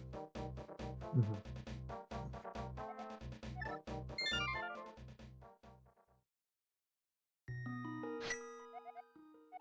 We have Centroid going to Argus now. Argus. Mm-hmm. Easier time than xIceblue had because he has a Master Sword for this fight. Yeah, and he also is trying to, at least the first attempt, he attempted to kill 2 puffs in one swing. It's very hard to do that when you're pulling down from Argus because the puff will actually hit you before you have a chance Yeah. to. Absolutely. xIceblue making the play to go to that mountain once again. What locations do he have left here? Not sure. He knows what the Turtle Rock pendant is. But he doesn't have it. He needs Ether. Yeah, so I'm not sure. Maybe he's going up here to check the small... It's a small key to tower here that he has Yeah. yet to find. He absolutely wants this done with. Especially since, like, honestly, xIceblue doesn't have that many small, quick location checks left. At this point, value might be in Ice Palace.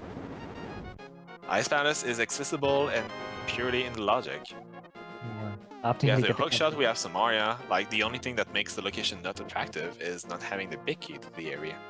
Maybe that's why you come up here to check the basement first, just because it could have the Ice Palace big key.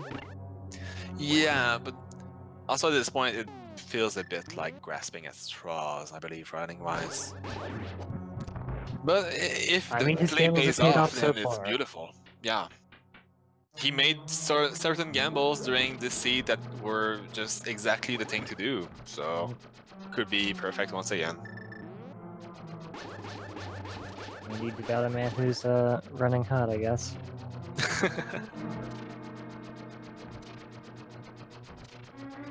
Yeah, xIceblue certainly has the advantage right now to the seed. More boss kills, a lot of location checks that he did that Centroid couldn't. Centroid had to orphan a little bit more locations early on because of not having the myths. But the difference of between both players finding the myths is maybe something crazy like 40-50 minutes, right? Yeah, it was pretty decent chunk of time.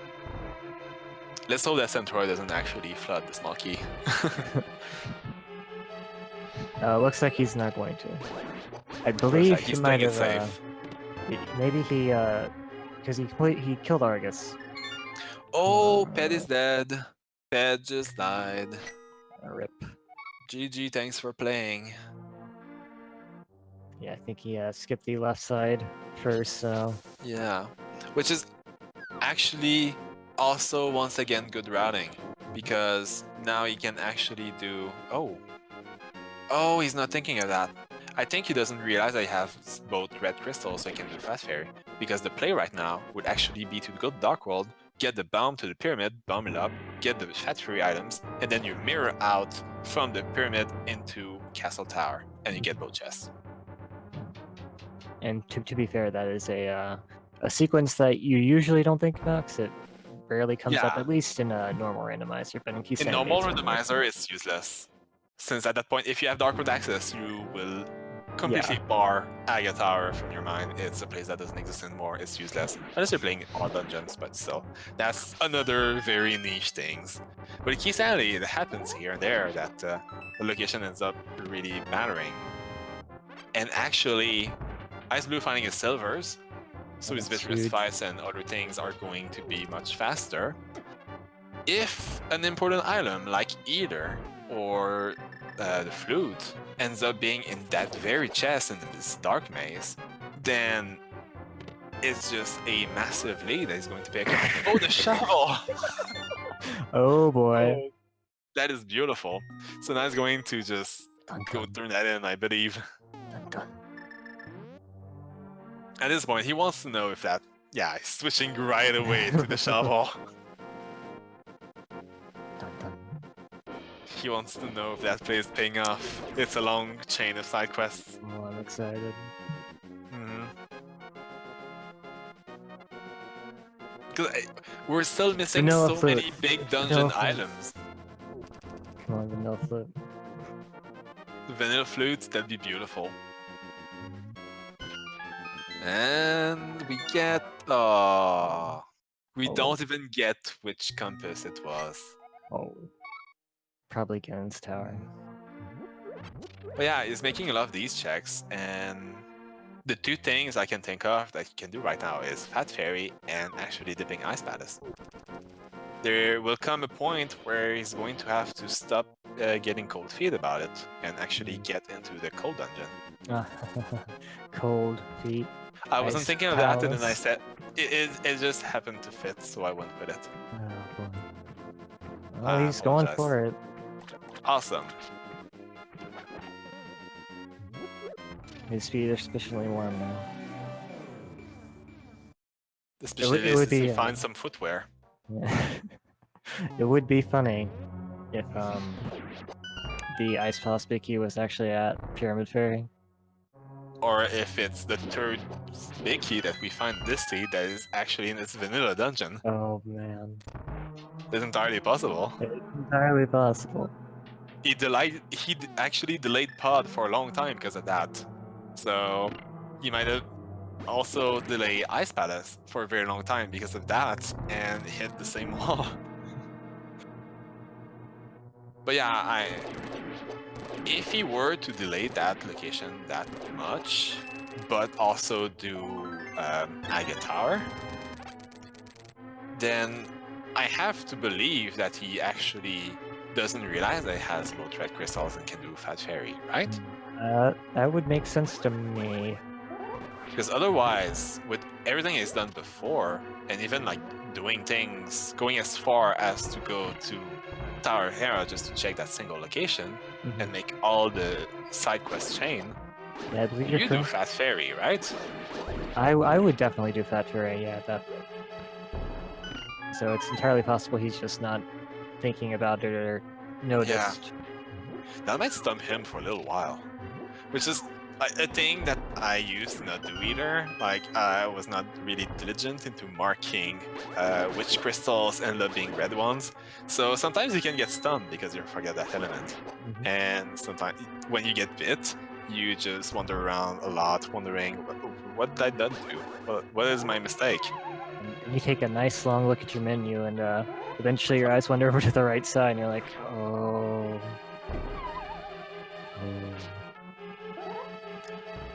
It's going to attempt to do the Ice Palace Bomb Jump, a really convenient trick. Probably the most important trick. He has to be careful there, though. Oh. Smartly running down to the south side. The fire pillar will always knock you in the direction that it's facing, I believe, so... Yeah, that's what I believe as well. But you have to be careful there, though. It is quite easy as a newer player to get excited when you finally manage to get the bomb jump, especially in tournament race. Well, as a new player, don't really do a lot of tournament races, but like as a official race that is streamed, and you're like, oh yeah, I managed to get the bomb jump, first try, second try, something like that, and then you get too excited, you get bodied by that fire bar, and you fall down, and now you have to do it again. Or you land on the right side of the skull, and you spawn a pit. Yeah. So far, Ice Palace not having much in the way of value for xIceblue. But the odds are in his favor for him to claim another crystal, though. He's going to head towards the Ice Tea Room, and then we're going to see if he's going to up to the right side of the dungeon, or if he's going to backtrack, go kill boss names. Coldstare, yes. I have so much problem in this game to actually remember the proper names of the bosses. Like, it's not that they're difficult, it's just they're weird, right? They are weird names, yes. Yeah, absolutely. No, Centroid finally getting his kill on Helena. It's going to take a little bit of time. It's a boss that just has a fixed period of time that is required just because of the 17 hits that you need to nail on the mask. Not much you can do about it. Unless like you're a god of bomb placement. Yeah, of course. but still you don't really necessarily want to menu for bombs either. Yeah. So he's actually going to have his second crystal to actually be able to do Fat Fairy, and that's actually a location where he could absolutely gain an advantage in this state over XIceblue. If he do Fat Fairy really early and ends up paying off with like the flute or Eater, he might be able to go to either Turrock or Mizermire and find more progression there. Especially because XIceblue seems to not be aware that he could do it, at least from our perspective. Yeah, absolutely. And there's not that many checks left in Ice Palace. There's like 3 locations left. The possibilities of him finding value are getting thinner and thinner. Oh, And there's he the- finally finds the final key to Pod, I believe. Yep. There's the 6th and final one, which is absolutely in the logic for Centroid to get. So there were actually no danger of a soft lock in Pod in this particular seed. Thank That's God. good. Thank goodness. Ice Palace so far has just been heart piece after heart piece after heart piece. And really, besides Fat Fairy, are there not a lot of other locations that we haven't seen that XIceblue could have done? The map of Hyrule Castle, the other useless map. Oh boy. It's so useful though. What are you talking about? I use it all the time. I guess if you get dark, if you get lost in a dark room, then maybe. Yeah. I mean, maybe you can't read the map unless it's like in Braille or something. But anyway, we have XIceblue coming back down to Cold Stare, living up to his name, I guess, and showing Cold Stare who's the real boss of this dungeon now. Yeah, sadly, he doesn't have the big key, so even if he becomes a boss, then it's going to have a little problem living there. Yeah. And that's actually a thing. If Centroid does Fat Fairy, finds a big key to Ice Palace, goes to Ice Palace with it, and then actually finds value in that big chest, that is a really significant advantage that you get. But Coaster still has odds of finding value, and so far we are seeing just a beautiful fight. Really a really strong beginning of the fight against Coaster, and making quick work of the rest with the Fire Rod. Very well done. And just another heart. Oh, that is sad to see. But he does get the crystal for his trouble, so it's not all bad.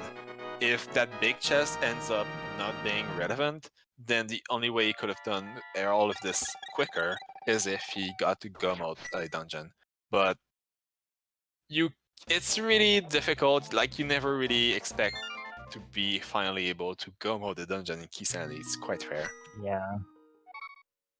So it's really difficult to actually make a call to do that. Yeah, and that can actually come back to like bite you in the butt if you do that.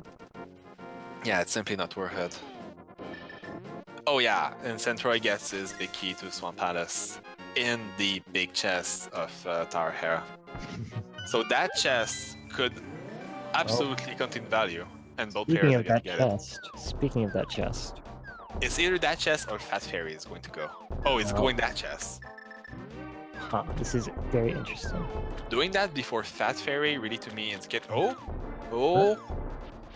he remembers. Huh. Awesome. Wait a minute. Wait a minute. He remembered. Yeah, he's going straight for the bomb. Awesome.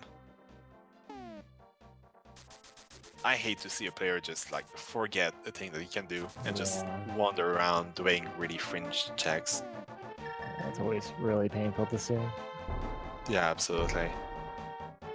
And at that point, that one location has to pay off, right?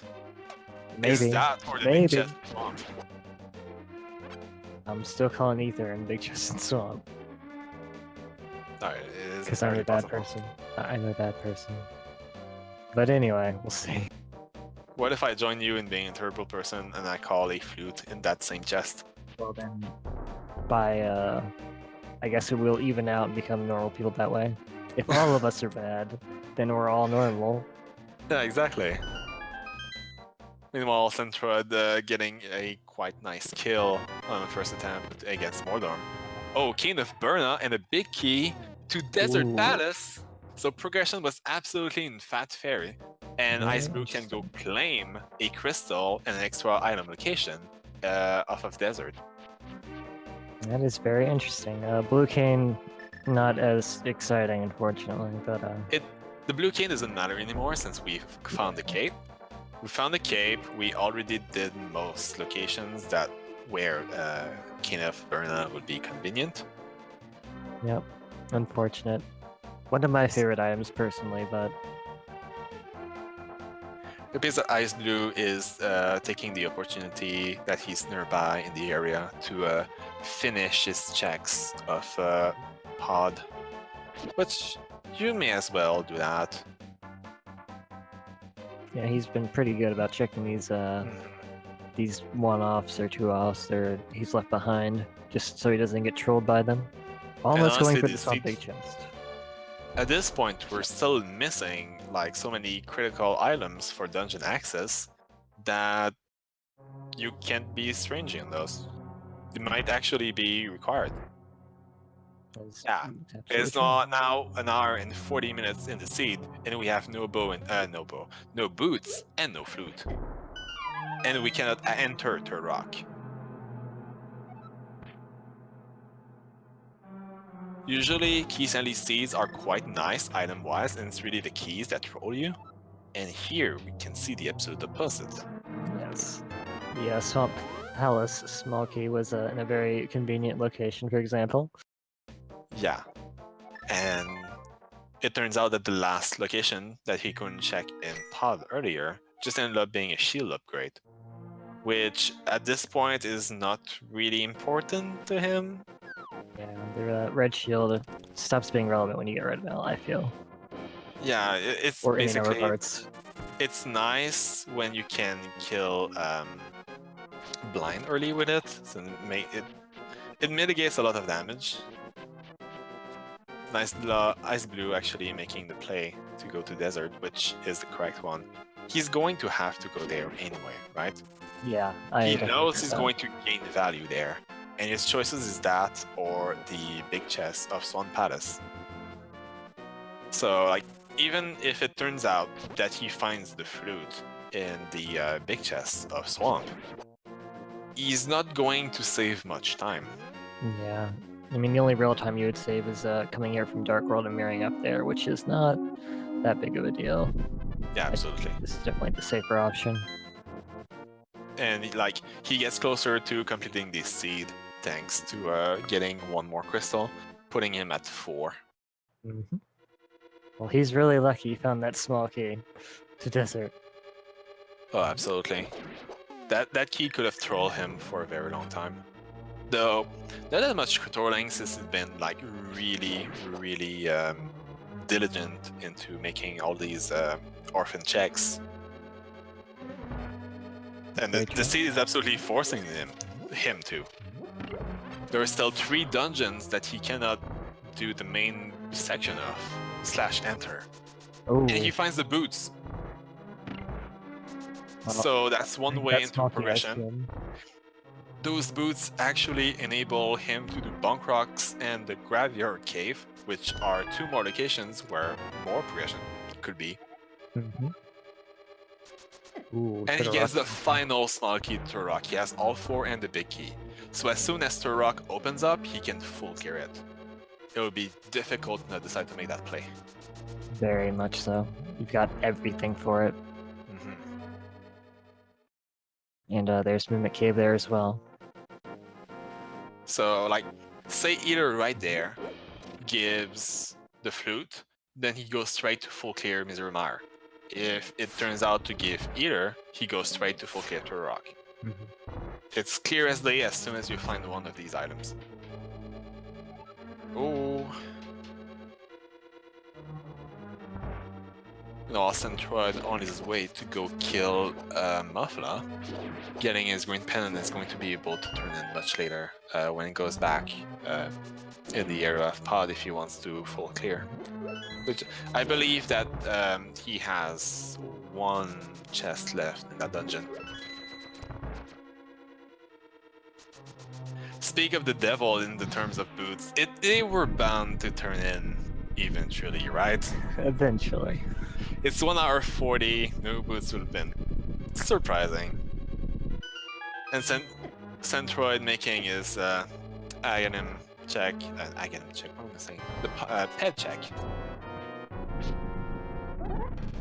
xIceblue has his ice rod, fire rod. What? I'm saying all the wrong His things. name's Ice. It's an easy mistake. Yeah, exactly. The fire one. I mean, ice rod does work here too. Yeah. The silver arrows could allow him to. Ooh. Yeah, quick parenthesis. The silver arrows will allow him to do a quick one cycle of this boss, no problem. But it's much easier to land fire rod shots on the boss. So if you're not confident in your abilities to land the silver arrow shots on land bonus, then you may as well just use fire rod. It's not that much of an issue. But that Found of Eater actually enables him to do actually full clear the rock, right? Yeah, I'm pretty sure he's everything. He's got all the smoke keys. He's got the big key. He's got Ether. He's got Rod. He's got Cane. Yeah, he has the 4 keys for Turok, so he's going straight there. And then has to be the location of the progression for the rest of the seed, right? Probably. Well, Centroid appears to be a little bit stumped or has technical issues. I don't know. But for the sake of all of us and himself, I really hope not.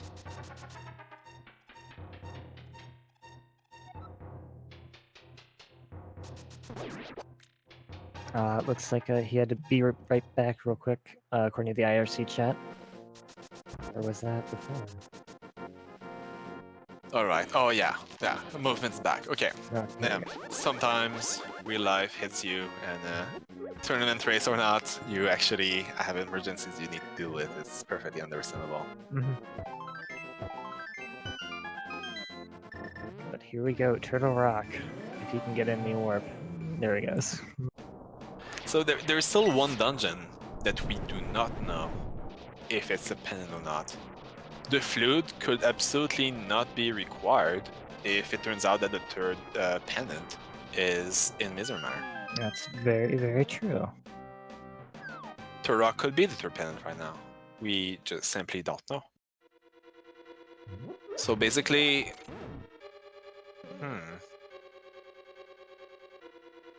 He has 5 crystals, and basically only 3 real dungeons left. Well, if I'm in his shoes, I'm hoping that Turok is in fact required, and the other one is Thieves Town. Well, at this point, it doesn't really matter. Like, it would be quicker to do Thieves Town, but at that point, all he needs to do for Mizranar is the flute. All he needs for Thieves Town is the big key. Yeah, so he finds one of the other and can go straight to the boss of either and see if he actually is in go mode or not. Until then, until we find one of the maps or he kills one of these bosses, we cannot exactly know if he is in go mode.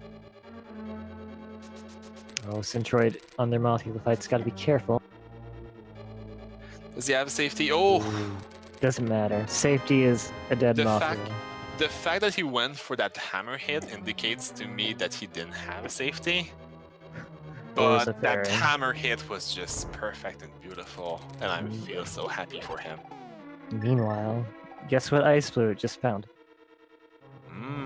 Is it a required item to access a certain dungeon? It might be. It is a musical instrument. Oh. Well, he's probably hoping right now that the dungeon he's doing right now is a crystal and Mizranar is the other one, because that would absolutely put him into go mode. It is possible that at this point he can finish the game and all of the chests that he's opening are completely facultative. But it would be quite ballsy to operate on that. Yes. It's a 33% chance that he's in go mode. And the fairy is deciding to defy the laws of physics and yeah, exactly. Fairies are magic, they don't have to make sense. This is very true. You pour some powder on this anti-fairy. Fairy comes out, you can't explain that. No, really no. There's a lot of things in the game that you actually cannot explain, really. That makes no real sense. But I'm sure someone in the Zelda fandom could explain them, but I'm not that person. There are some really stupid things. Oh, I love the Marissa bunny form, the mushroom. Yeah, some of the Dark World sprites are just beautiful. The sprite I personally used in these races is just like Maiden number 4. So the Dark World sprite is literally blind, and I always have a smile on my face when I have to do the Dark World without the Moonfell. Oh boy. We found the shroom. It's actually one of the players all along. Yeah, he's just gonna have to turn himself in. Wait. That doesn't sound great. Might make progressing a little bit difficult. Yeah, a little bit when you get turned to a potion. Well, Centroid, like, making the same play as xIceblue, forced to go to Ice Palace without the big key, pretty much. So he's not going to find any value in the dungeon, but he's going to have one crystal, so a little bit closer to the end of the seed.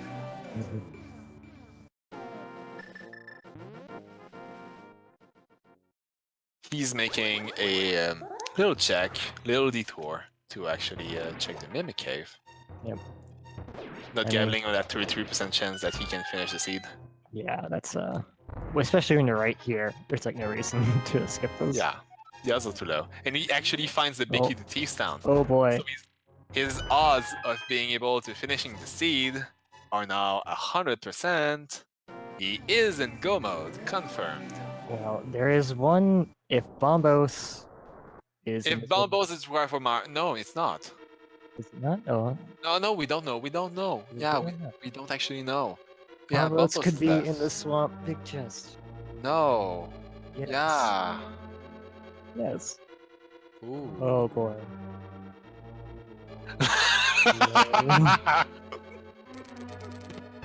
For that. I was not expecting that at all. Oh, Darkwing Dark, you beautiful person.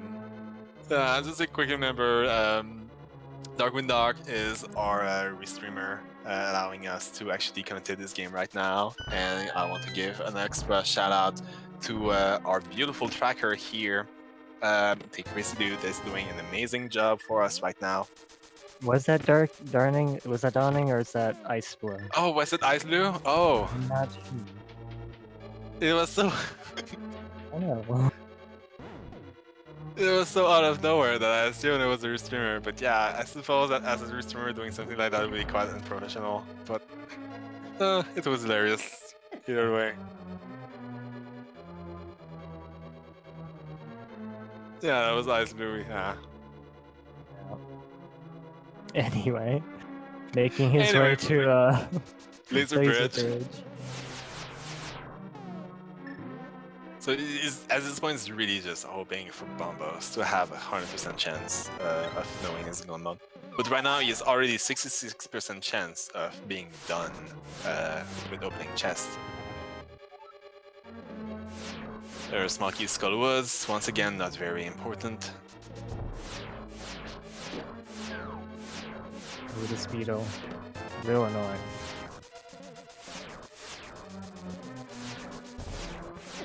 In the final chest, his second to last shot in this dungeon to find Bombos, and that is not the case. 1-0 off from the thing you wanted, but alas.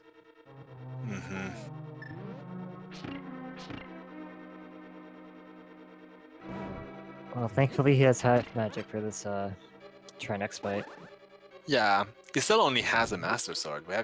Despite all of the checks that have been done yet, we don't have a Tempered Sword, so it's going to make Trinex quite annoying. And sometimes Kinesis Mario can be frustrating to use. You just believe, oh, the projectile is going to... Oh, what happened there? Ooh, I've never seen that before.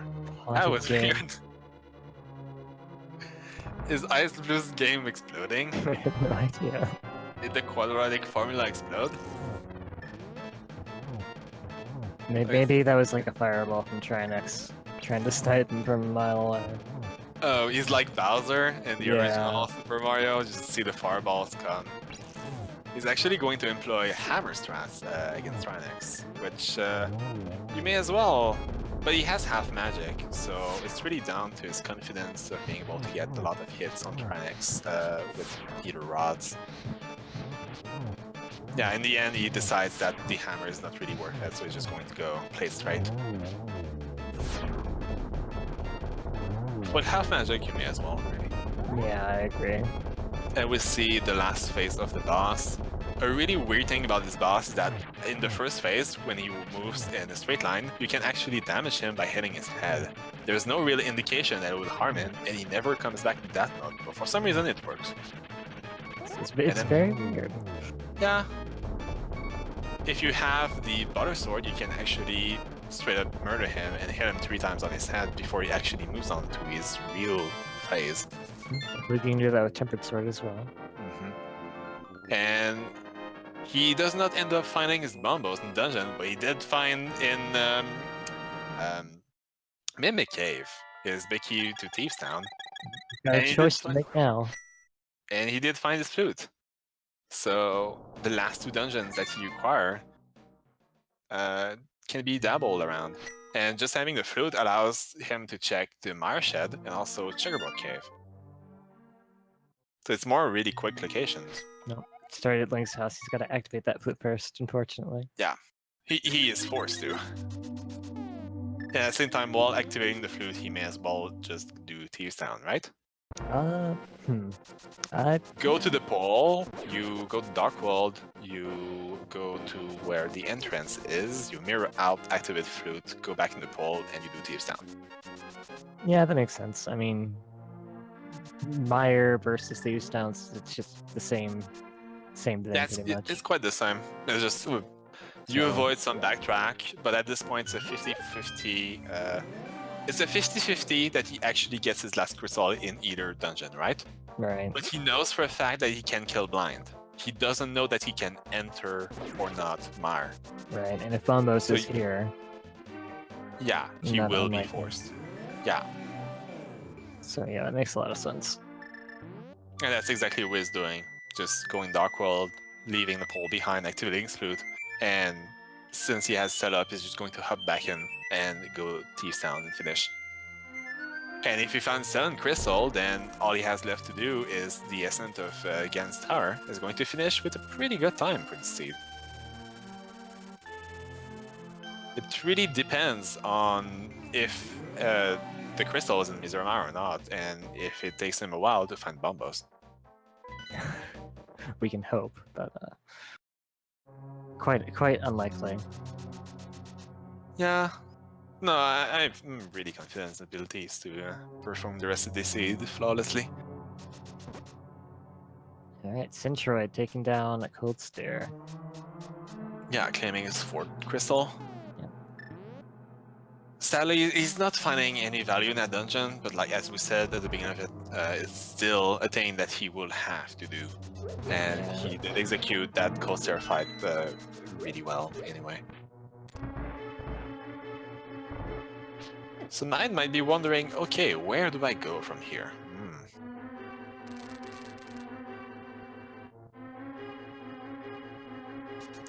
So, he still needs to find his Desert Palace big key to be able to kill Enmolas.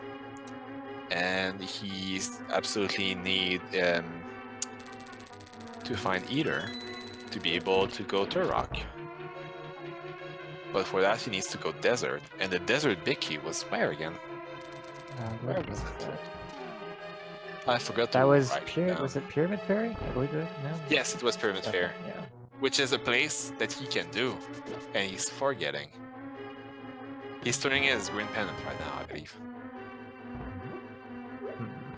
Red boomerang inside Thieves Town. Oh boy. Oh boy. So now he has the full set. Yep. Yeah, this is quite interesting that both players this seed have really thought hard about Agatar, but I've completely forgotten Fat Fairy. It is probably a thing that both players are going to slightly beat themselves over if they review that match. Yeah. Because Well, you it think, is the key to progression. yeah. The thing about Aga Tower is it's like it's at the forefront of your mind of places that you don't normally go that control you. Whereas Pyramid Fairy's like sort of like lukewarm in that respect. Though does look like he remembers. Only has a Yeah. big gas pass. Yeah, people kind of just forget because it's usually a check that's reserved for a later half of the game. But we're just on the fringe of the 2-hour mark. So we're at that point where you have to remember that, yeah, I have enough crystals, I might be able to do that. Keep track of the red crystals. Yeah. Don't forget simple things. Oh no, is he doing the thing? It appears that he is doing the thing, absolutely. He is going to check. Oh, Did he do the exact? did he Oh do my the exact God. same thing? The exact same thing. Oh my! At the exact same spot, both players going God. for the Swamp Palace Big Chest key both remember that they can actually do Fat Fairy, and that's where they find their seed progression. This is beautiful. That was art. xIceblue employing Keena's Smart strats to defeat blind, which is always a thing that I find beautiful to watch. Yep, this is very fun as well as effective. It's like fighting blind in a sophisticated manner. And we'll see here he finds Bumbos, and more importantly this crystal. He found the 7th crystal. xIceblue is absolutely in go mode and has nothing left to do right now but to ascend the Ganon Tower. You just got that Ice Palace big key too. I was hoping they'd have to run all over looking for Bombos, but nope. No, sadly. Well, happily for him, sadly for the viewers. Yeah. But honestly, all of this is about the player's first most. So we're just going to be glad to be happy for him. Finally confirming that he is in go mode 2 hours and 1 minute into the seed. Very happy about that, I'm certain. So we can, unless major problems occur on the road to killing Ganon, he can absolutely finish in the next 9 minutes. Getting dead rocked 12 times, I guess. Oh, that would be. Yeah. But just like unfortunate deaths all over. Well, they happen.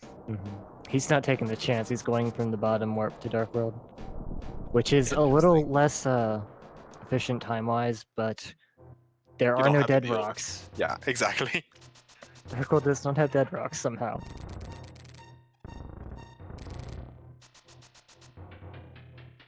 Well, Centroid, since he finally has that big key to desert, he can actually start making the chain that xIceblue did not long ago, of actually going to kill Lenmodas, getting his boots, which will enable him to finally do Third Rock, and then the rest of the seed just plays itself from here, right? Unless he makes the wrong choice. Yeah, he is behind, but not that much. Like, it's perfectly normal of a time difference for Keysanity, really. Also, we have to remember that him not finding the myths as fast as xIceblue really had a big impact on Centroid's routing, putting him at a disadvantage that just remained for the entire seed. Yeah, that was the real difference, because a lot of the things that xIceblue took a risk on ended up falling into place along the way anyway. A massive play they could have done to actually catch up back to xIceblue would have been to check Pyramid Fairy as soon as he could. Which means that a lot of useless checks that both players have done, he would have just skipped them and went straight for what's essential. Okay, getting that big key to desert enables me to kill Lenmo. Okay, killing Lenmo gives me access to actually going to a rock. Okay, I go to a rock. Okay, that actually gives me access to finish Thieves Town. And then after that chain, all that he would have left to do is go kill Colstair, right? I believe you're correct. So that could have absolutely put him back into the race. Though at this point it looks quite grim for him. So basically, like, this tournament is first and foremost just for fun, really. There are 208 entrants in this tournament, and after 5 matches, only the top 8 can move on. So you basically need a perfect record, and like no less. And like looking at a lot of big names that join the tournament, it's quite obvious like which specific pool of player are more likely to actually end up in that top 8. So if you think, okay, I'm not at that caliber, then I'm probably not going to win, right? So you just see how many wins you can collect on the way and just generally have fun. It's really just all in good fun. So it's the same for all the tournaments, but this one especially is just a fun little kill time. In other tournaments, you're more like focused on immediate wins because, okay, maybe I can move on to the next round and the next round after that, and just keep playing in the tournament basically and keep having fun. But here, 200 persons are going to have the exact same amount of games, and 8 persons are going to have some more. So yeah. Thought of it that way, it's really not. It's really not the best tournament to really play as seriously as possible and as competitive as possible. It's just for fun. I agree with that. And also, it's a tournament that gives people the opportunity to get familiarized with Keysanity because it is a game mode that is less favored by the community. I really love that mode. I really love playing it, but if you join like daily races for it, you can often see maybe half the persons that would have joined the same race if it were just an open. Yeah, I think part of that is just because Keysanity can be a larger time commitment than a normal open seed, and maybe some people don't have enough time for that. Yeah, it is. There is a big variance in time. You can have basically just like a general open seed, you can finish in sub 2 hours, and sometimes you can go upwards to 2 hours 30, and that was perfectly normal for the seed. It's not you being slow, it's just the seed decided that you were going to make a really big amount of checks. Whereas in Keysanity, there's a lot more potential for things like double dips or things of that nature that take up more time, which leads to a longer seed. Yeah, absolutely. Yeah, if you are absolutely forced by the logic to make several dips in several dungeons, you don't. Oh, we find our tempered sword finally. It's been so late, but xIceblue is certainly happy to find it at this point. It's going to make his Ganon fight much more quicker. He's not going to have to bother to do spins in order to get to the last phase, where finally his silver arrows are going to be able to kick in and give him an easy time. There's Bombos. Now he's 200% in go mode. Yeah. Everything is open to him now. So if Bombos was actually the key to Mizurmire, it was absolutely 100% impossible to enter Mizurmire. So that, yeah. That's really interesting. Still don't know what that is. I don't know if we'll find out, but... we might find out. We might, if Centroid decides to head over there. I can only hope it's Bombos, so he doesn't waste time in there. Yeah. Well, last chest getting, oh. I believe that was like 16 arrows or something. That was a lot of arrows. And opening it, well deserved, just a single rupee. It's... can't get much worse than that. No, yeah.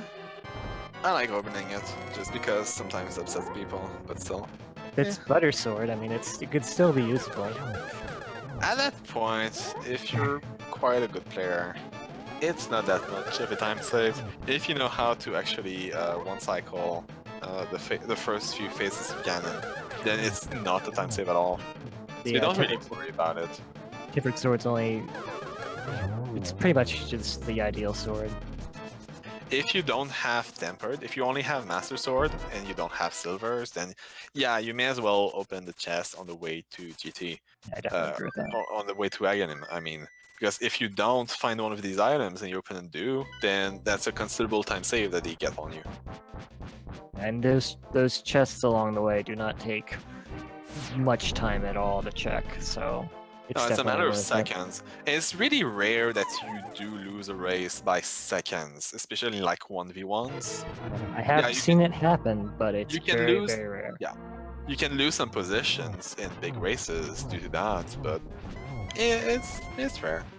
Meanwhile, xIceblue are having a really nice Aga 2 fight and headed on the Ganon fight. And these amounts of hits should be enough to push us to the second phase. Not the ideal location you want to take for this, but not terrible. Yeah, 9, 10. Okay, he has 13 hits on Ganon, which is enough for him to push him into the next phase on the fight. So Barasaur would not actually have saved him any time here.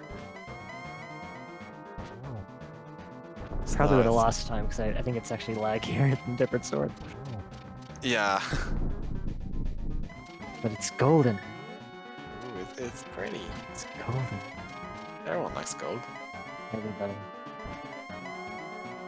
Centroid heading into Turtle Rock now. Which is the correct play for him to actually finish. From here, it's basically a straight line to the end of the seed, really. xIceblue nailing the torch glitch, which can be convenient. Not the biggest deal in the world when you have silvers, but really nice. Yeah, I mean, it's still saves you time lighting another torch. It's still really nice. Second hill on Ganon. Not much left to do in this race. Trying Does to line not up the exactly get the double, but and there we go. Ganon put to bed. Yeah, a really nice fight from xIceblue and a really nice performance into this seed, which was quite trolly with the location of this progression items. But we can claim that xIceblue is finished in first place with an official SRL time of 2 hours, 10 minutes, and 59 seconds. We're going to ask him if he wants to move on with us for an interview, and we'll come back to you with that.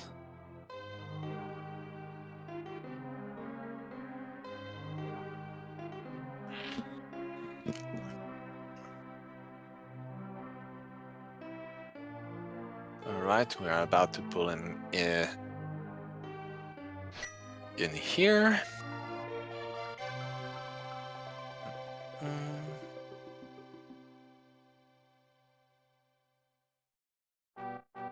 xIceblue, let me congratulate you on your victory. How do you feel right now? Oh man, what a seed. What a seed indeed. Really interesting. Yes. That seed led you everywhere.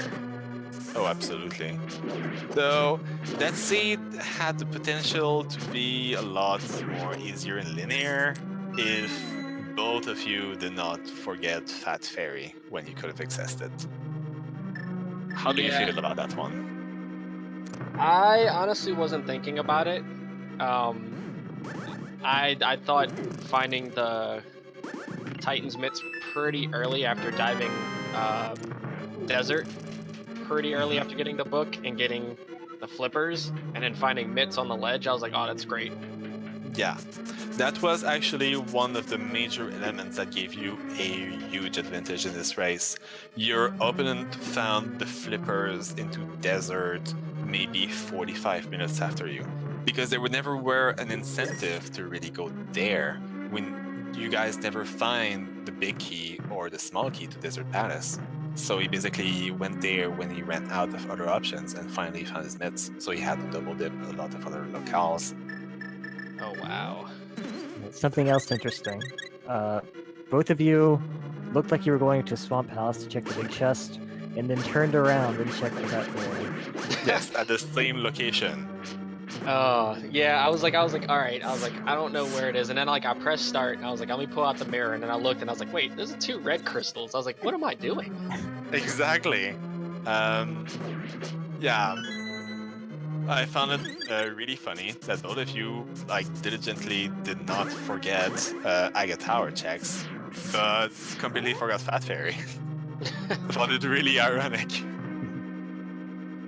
I had to stop and think about it for a second as well when I went to do pod because I only had 5 out of the 6 keys, and I was like, let me go check that chest, and I looked, I was like, wait, I have 1 key. I was like, I'm just gonna go kill Helmasaur. Yeah, it Looks like Centroid41 did actually forfeit since he says, yeah, I still got a ways to go. I might as well just call it. he actually was so close to finishing. What was he missing? He is currently in Turok, so all he had to do is kill Tranex, find the big key to TT, finish TT, and then he was in GT. Yeah, it was pretty close to that. Yeah. Okay, it looks like he does want to join us for an interview, so we'll get him in here in just a moment. Yeah, working on it. That definitely was a seed for sure. That was a seed that existed. Yeah, that is a thing that I found funny, especially with the fairy, fat fairy, because you did find that the castle tower key. I was like, okay, well, he can do fat fairy and then mirror out and do castle tower at the same time. It's really good routing, and then he didn't do that. So that's the thing that tipped me that he doesn't realize he has both crystals. Oh, I hope that doesn't like come back to bite him. And then you started going in all these other locales to find single awkward locations. So it really cemented that you forgot that. And sadly, Fat Fairy the Seed turned out to be the key to actually finding the thread that finished the seed. Yeah. From there, it was a straight line to the end. When Landmolas dropped the Ether Medallion, I was just like, oh, of course. Yeah. And we're wondering if you were actually in Go mode, if Bombos would actually be required for Mizumar, which would be the last crystal. I was actually like, I didn't know, or I didn't remember that Thieves Town was a crystal. So I was sitting there thinking, I was like, all right, T-Rock has to have the flute. I was like, I have to check Myra Shed. But then when I found it, and I was like, wait, I was like, no, Thieves Town was a crystal. I was like, I'm already in Go mode. What am I doing? We didn't actually know if it was Go mode or not. I think you believe. can tell based off of the music in the dungeon, I thought. No, you cannot. You absolutely cannot. The music, the dungeon music in Keysanity is randomized. And for your sake and sanity, do not take that for granted in your future matches, really. Or you're going to have very bad surprises. Oh, well, then I just took a wild shot in the dark then. Right. We are joined by Centroid. Hello, GG. Sorry. GG, Centroid. It looks like you're your mic currently muted if you're trying to talk to us.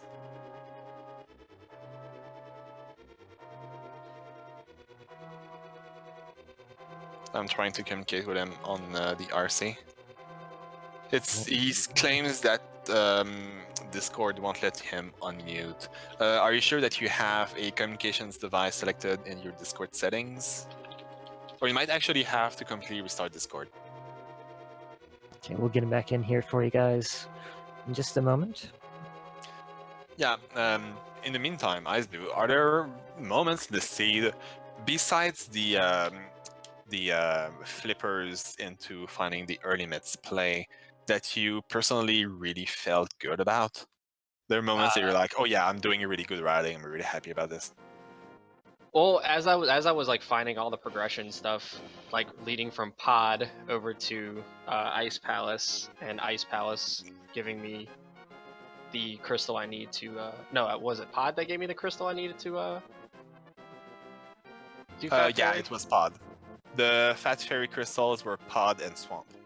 Okay, yeah. I thought it was Ice Palace, so I went over there first and checked, and Ice Palace had absolutely nothing. No, and you just found the Ice Palace big key at the end, so at that point, both players are basically in go mode, so there was no way for us to ever know what was in that big chest. Yeah. I can say, as I was ascending GT, I was like praying to my emulator. I was like, please, tempered. Please, I don't want to have a Master Sword Ganon. Yeah, that's the thing that all of us really wish at that point. Especially in those races where you do decide to open the chest and you do find your tempered, and then some people decided to not bother, and they have a much longer fight. That can be a really big decider in the big races of how many placements you get over the other outcome. Yeah, definitely. Hey, GG, Centroid. Hey, GG to you too. Centroid, I don't think you realized, but you were much closer to the end of the seed that you realized. Yeah, I mean, I just know that like there's 5 crystals, right? So, what was Turtle Rock gonna be a crystal too?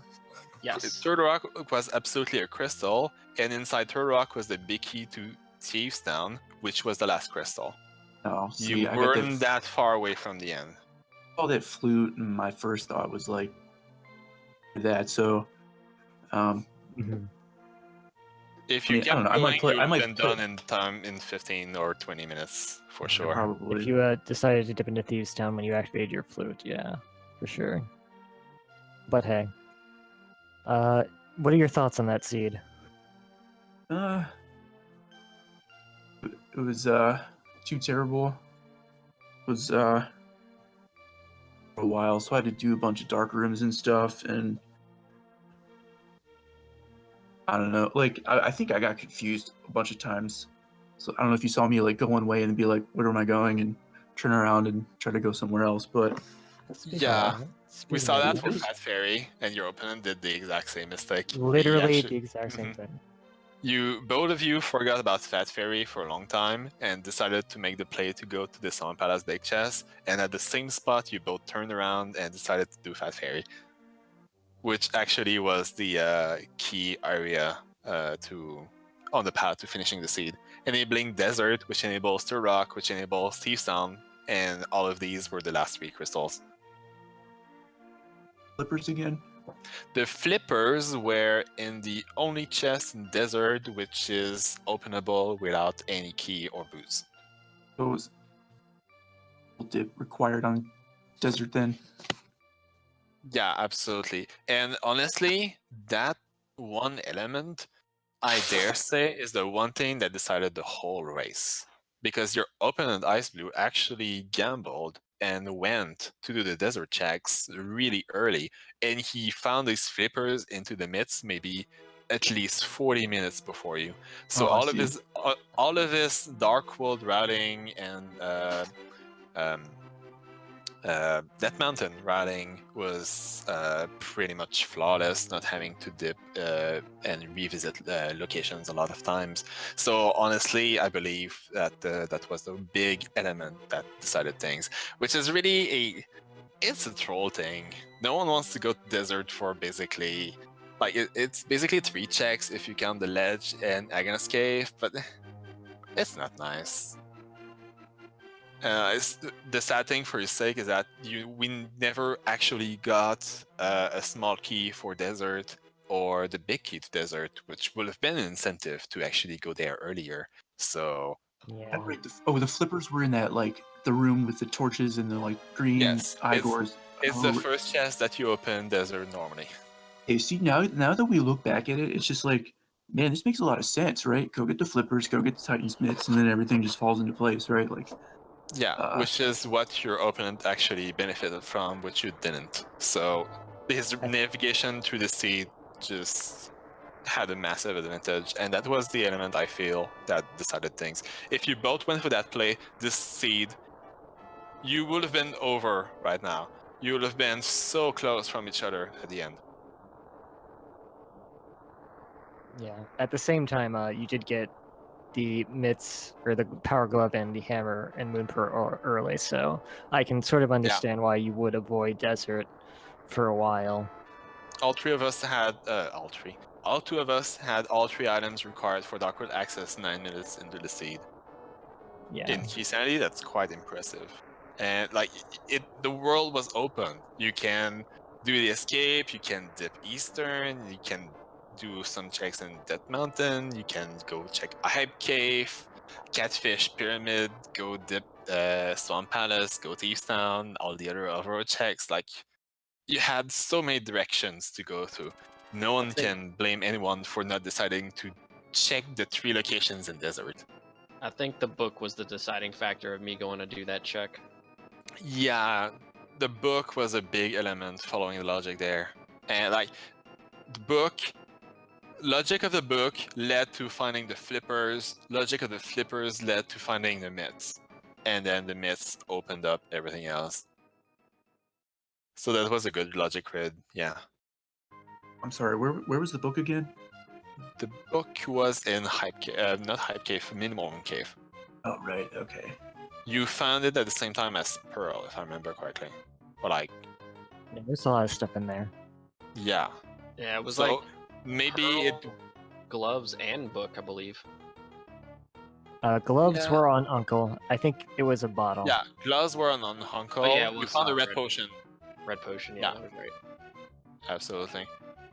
But yeah, like you found so many items that set you off in so many directions that you just got unlucky that you made the wrong decision at that point. But it's not that it was not a matter of execution or anything. It was just Keysanity happened basically. It's just how random Yeah. goes. Yeah. mean, Random elements happen in a random race. Who would have thought? I mean, I made a lot of little mistakes too. Like, kind of added up after a while. Like, I don't know if you saw me towards the end. Like, got the boots, and then I left, and I'm like, forgot about that key that I knew was there like an hour ago. And thank God I went back because it was a Turtle Rock key, right? So it was like this felt kind of like one of for me. Maybe a different direction would feel different, but it was kind of like one of those you chop off one head and another one appears. You know, it's like we left Well, with also, like. in all of these races, especially in Keysanity, like the average Keysanity race is much longer, and usually you can clearly see a drop in performance in the plays of players past the 2-hour mark. Like, it's the time where both players really need the break, and xIceblue had the luck that the way his routing worked, he basically was entering GT at about 2-hour mark, right? Or like close to it. So at that point,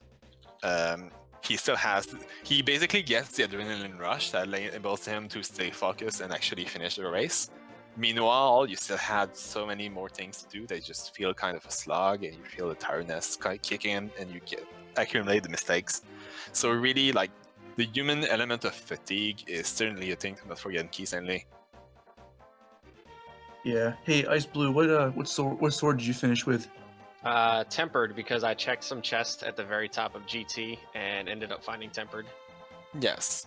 One of the chests in the mini Helma room that grants one small key actually had tempered, and we have no idea where the fourth sword was. Yeah, me neither. You had tempered as well, or? He How has was it? Master Sword. Okay. So you checked Spike Cave. I did, yes. Yeah, that's where Master Sword was for me.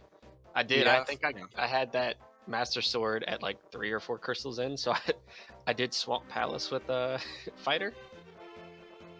That was Yeah. fun. That was The fun. locations left for the last sword was basically the Ice Palace big chest that both of you did not open, since the big key was like in Thieves Town, which was the last crystal. It could have been in Misery Mire, or both of you never actually entered, or both of you never actually went in that area. And it could have been in GT as well. Then that's pretty much it for the entire seed. Yeah, because basically checked almost everywhere else. Mm-hmm. Did you take down Armos Knights? Yes. Okay, I didn't do that. Yeah, the Oh, that was the convenient blue- thing is that he actually got to single dip Eastern. He found the bow before actually entering the dungeon the first time, and of course, it turned out that the big key was in the dungeon itself, so we actually just could actually clear everything in one go, while you actually had to do several dips.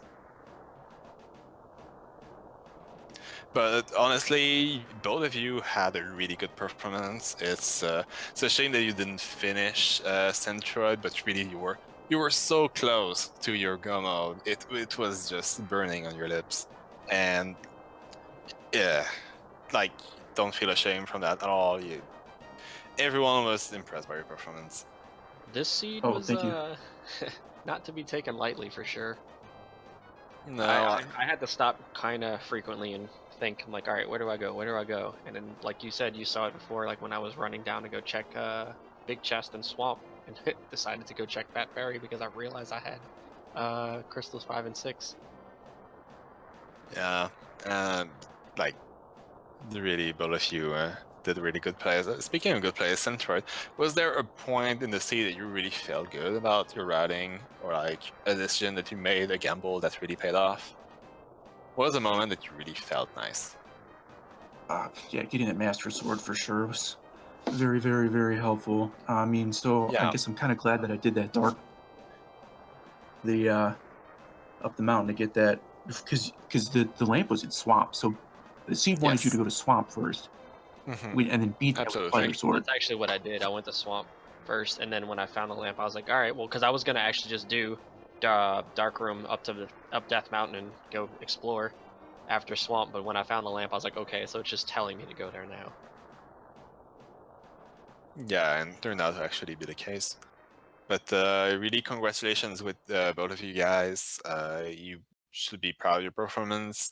xIceblue is going to move on as 1-0 to the next round, and Centroid41 is going to still stay in the tournament. There are actually no eliminations happening. Every player is still going to play 5 rounds until the top 8 players of the entire groups, which consists of 108 players, are decided, which then will move on to a 8-player elimination bracket. But until then, there is still plenty of rando around that you can see on all 4 Speed Gaming channels, on ALTTPR Randomizer channels as well. There's a schedule that you guys can check out there, and I encourage you to do so. I also would want to take the time to thank Downing Dark, our streamer for the night, which enables the stream and the commentary that you've witnessed. I would like to also thank the Crazy Dude for tracking so diligently during the entire night. Really, without trackers, all this job of commentating these seeds would just be a complete headache. So it's really an important job, and I encourage people to just join us and help us with these commentary and tracking. It's a really fun job and rewarding. And also, most importantly, I would also like to thank my co-commentator for the night, Mal. I think we had the blast here. Oh yeah, this is a ton of fun commentating with you. Oh, Great to thank see you you. to do it. Oh yeah, I had tons of fun also. Like there's so many back and forths and small advantages that both players could accumulate here and there. That it was really fun to theorize what could happen. Yeah. So on that note, I would like to thank everyone and give a follow to our 2 players that just pour their hearts out for you guys. And I'll see you guys on the next commentary or the next race. Thanks for watching. GG Centroid, good luck on your next race. GG to you too. Have a good night, everybody.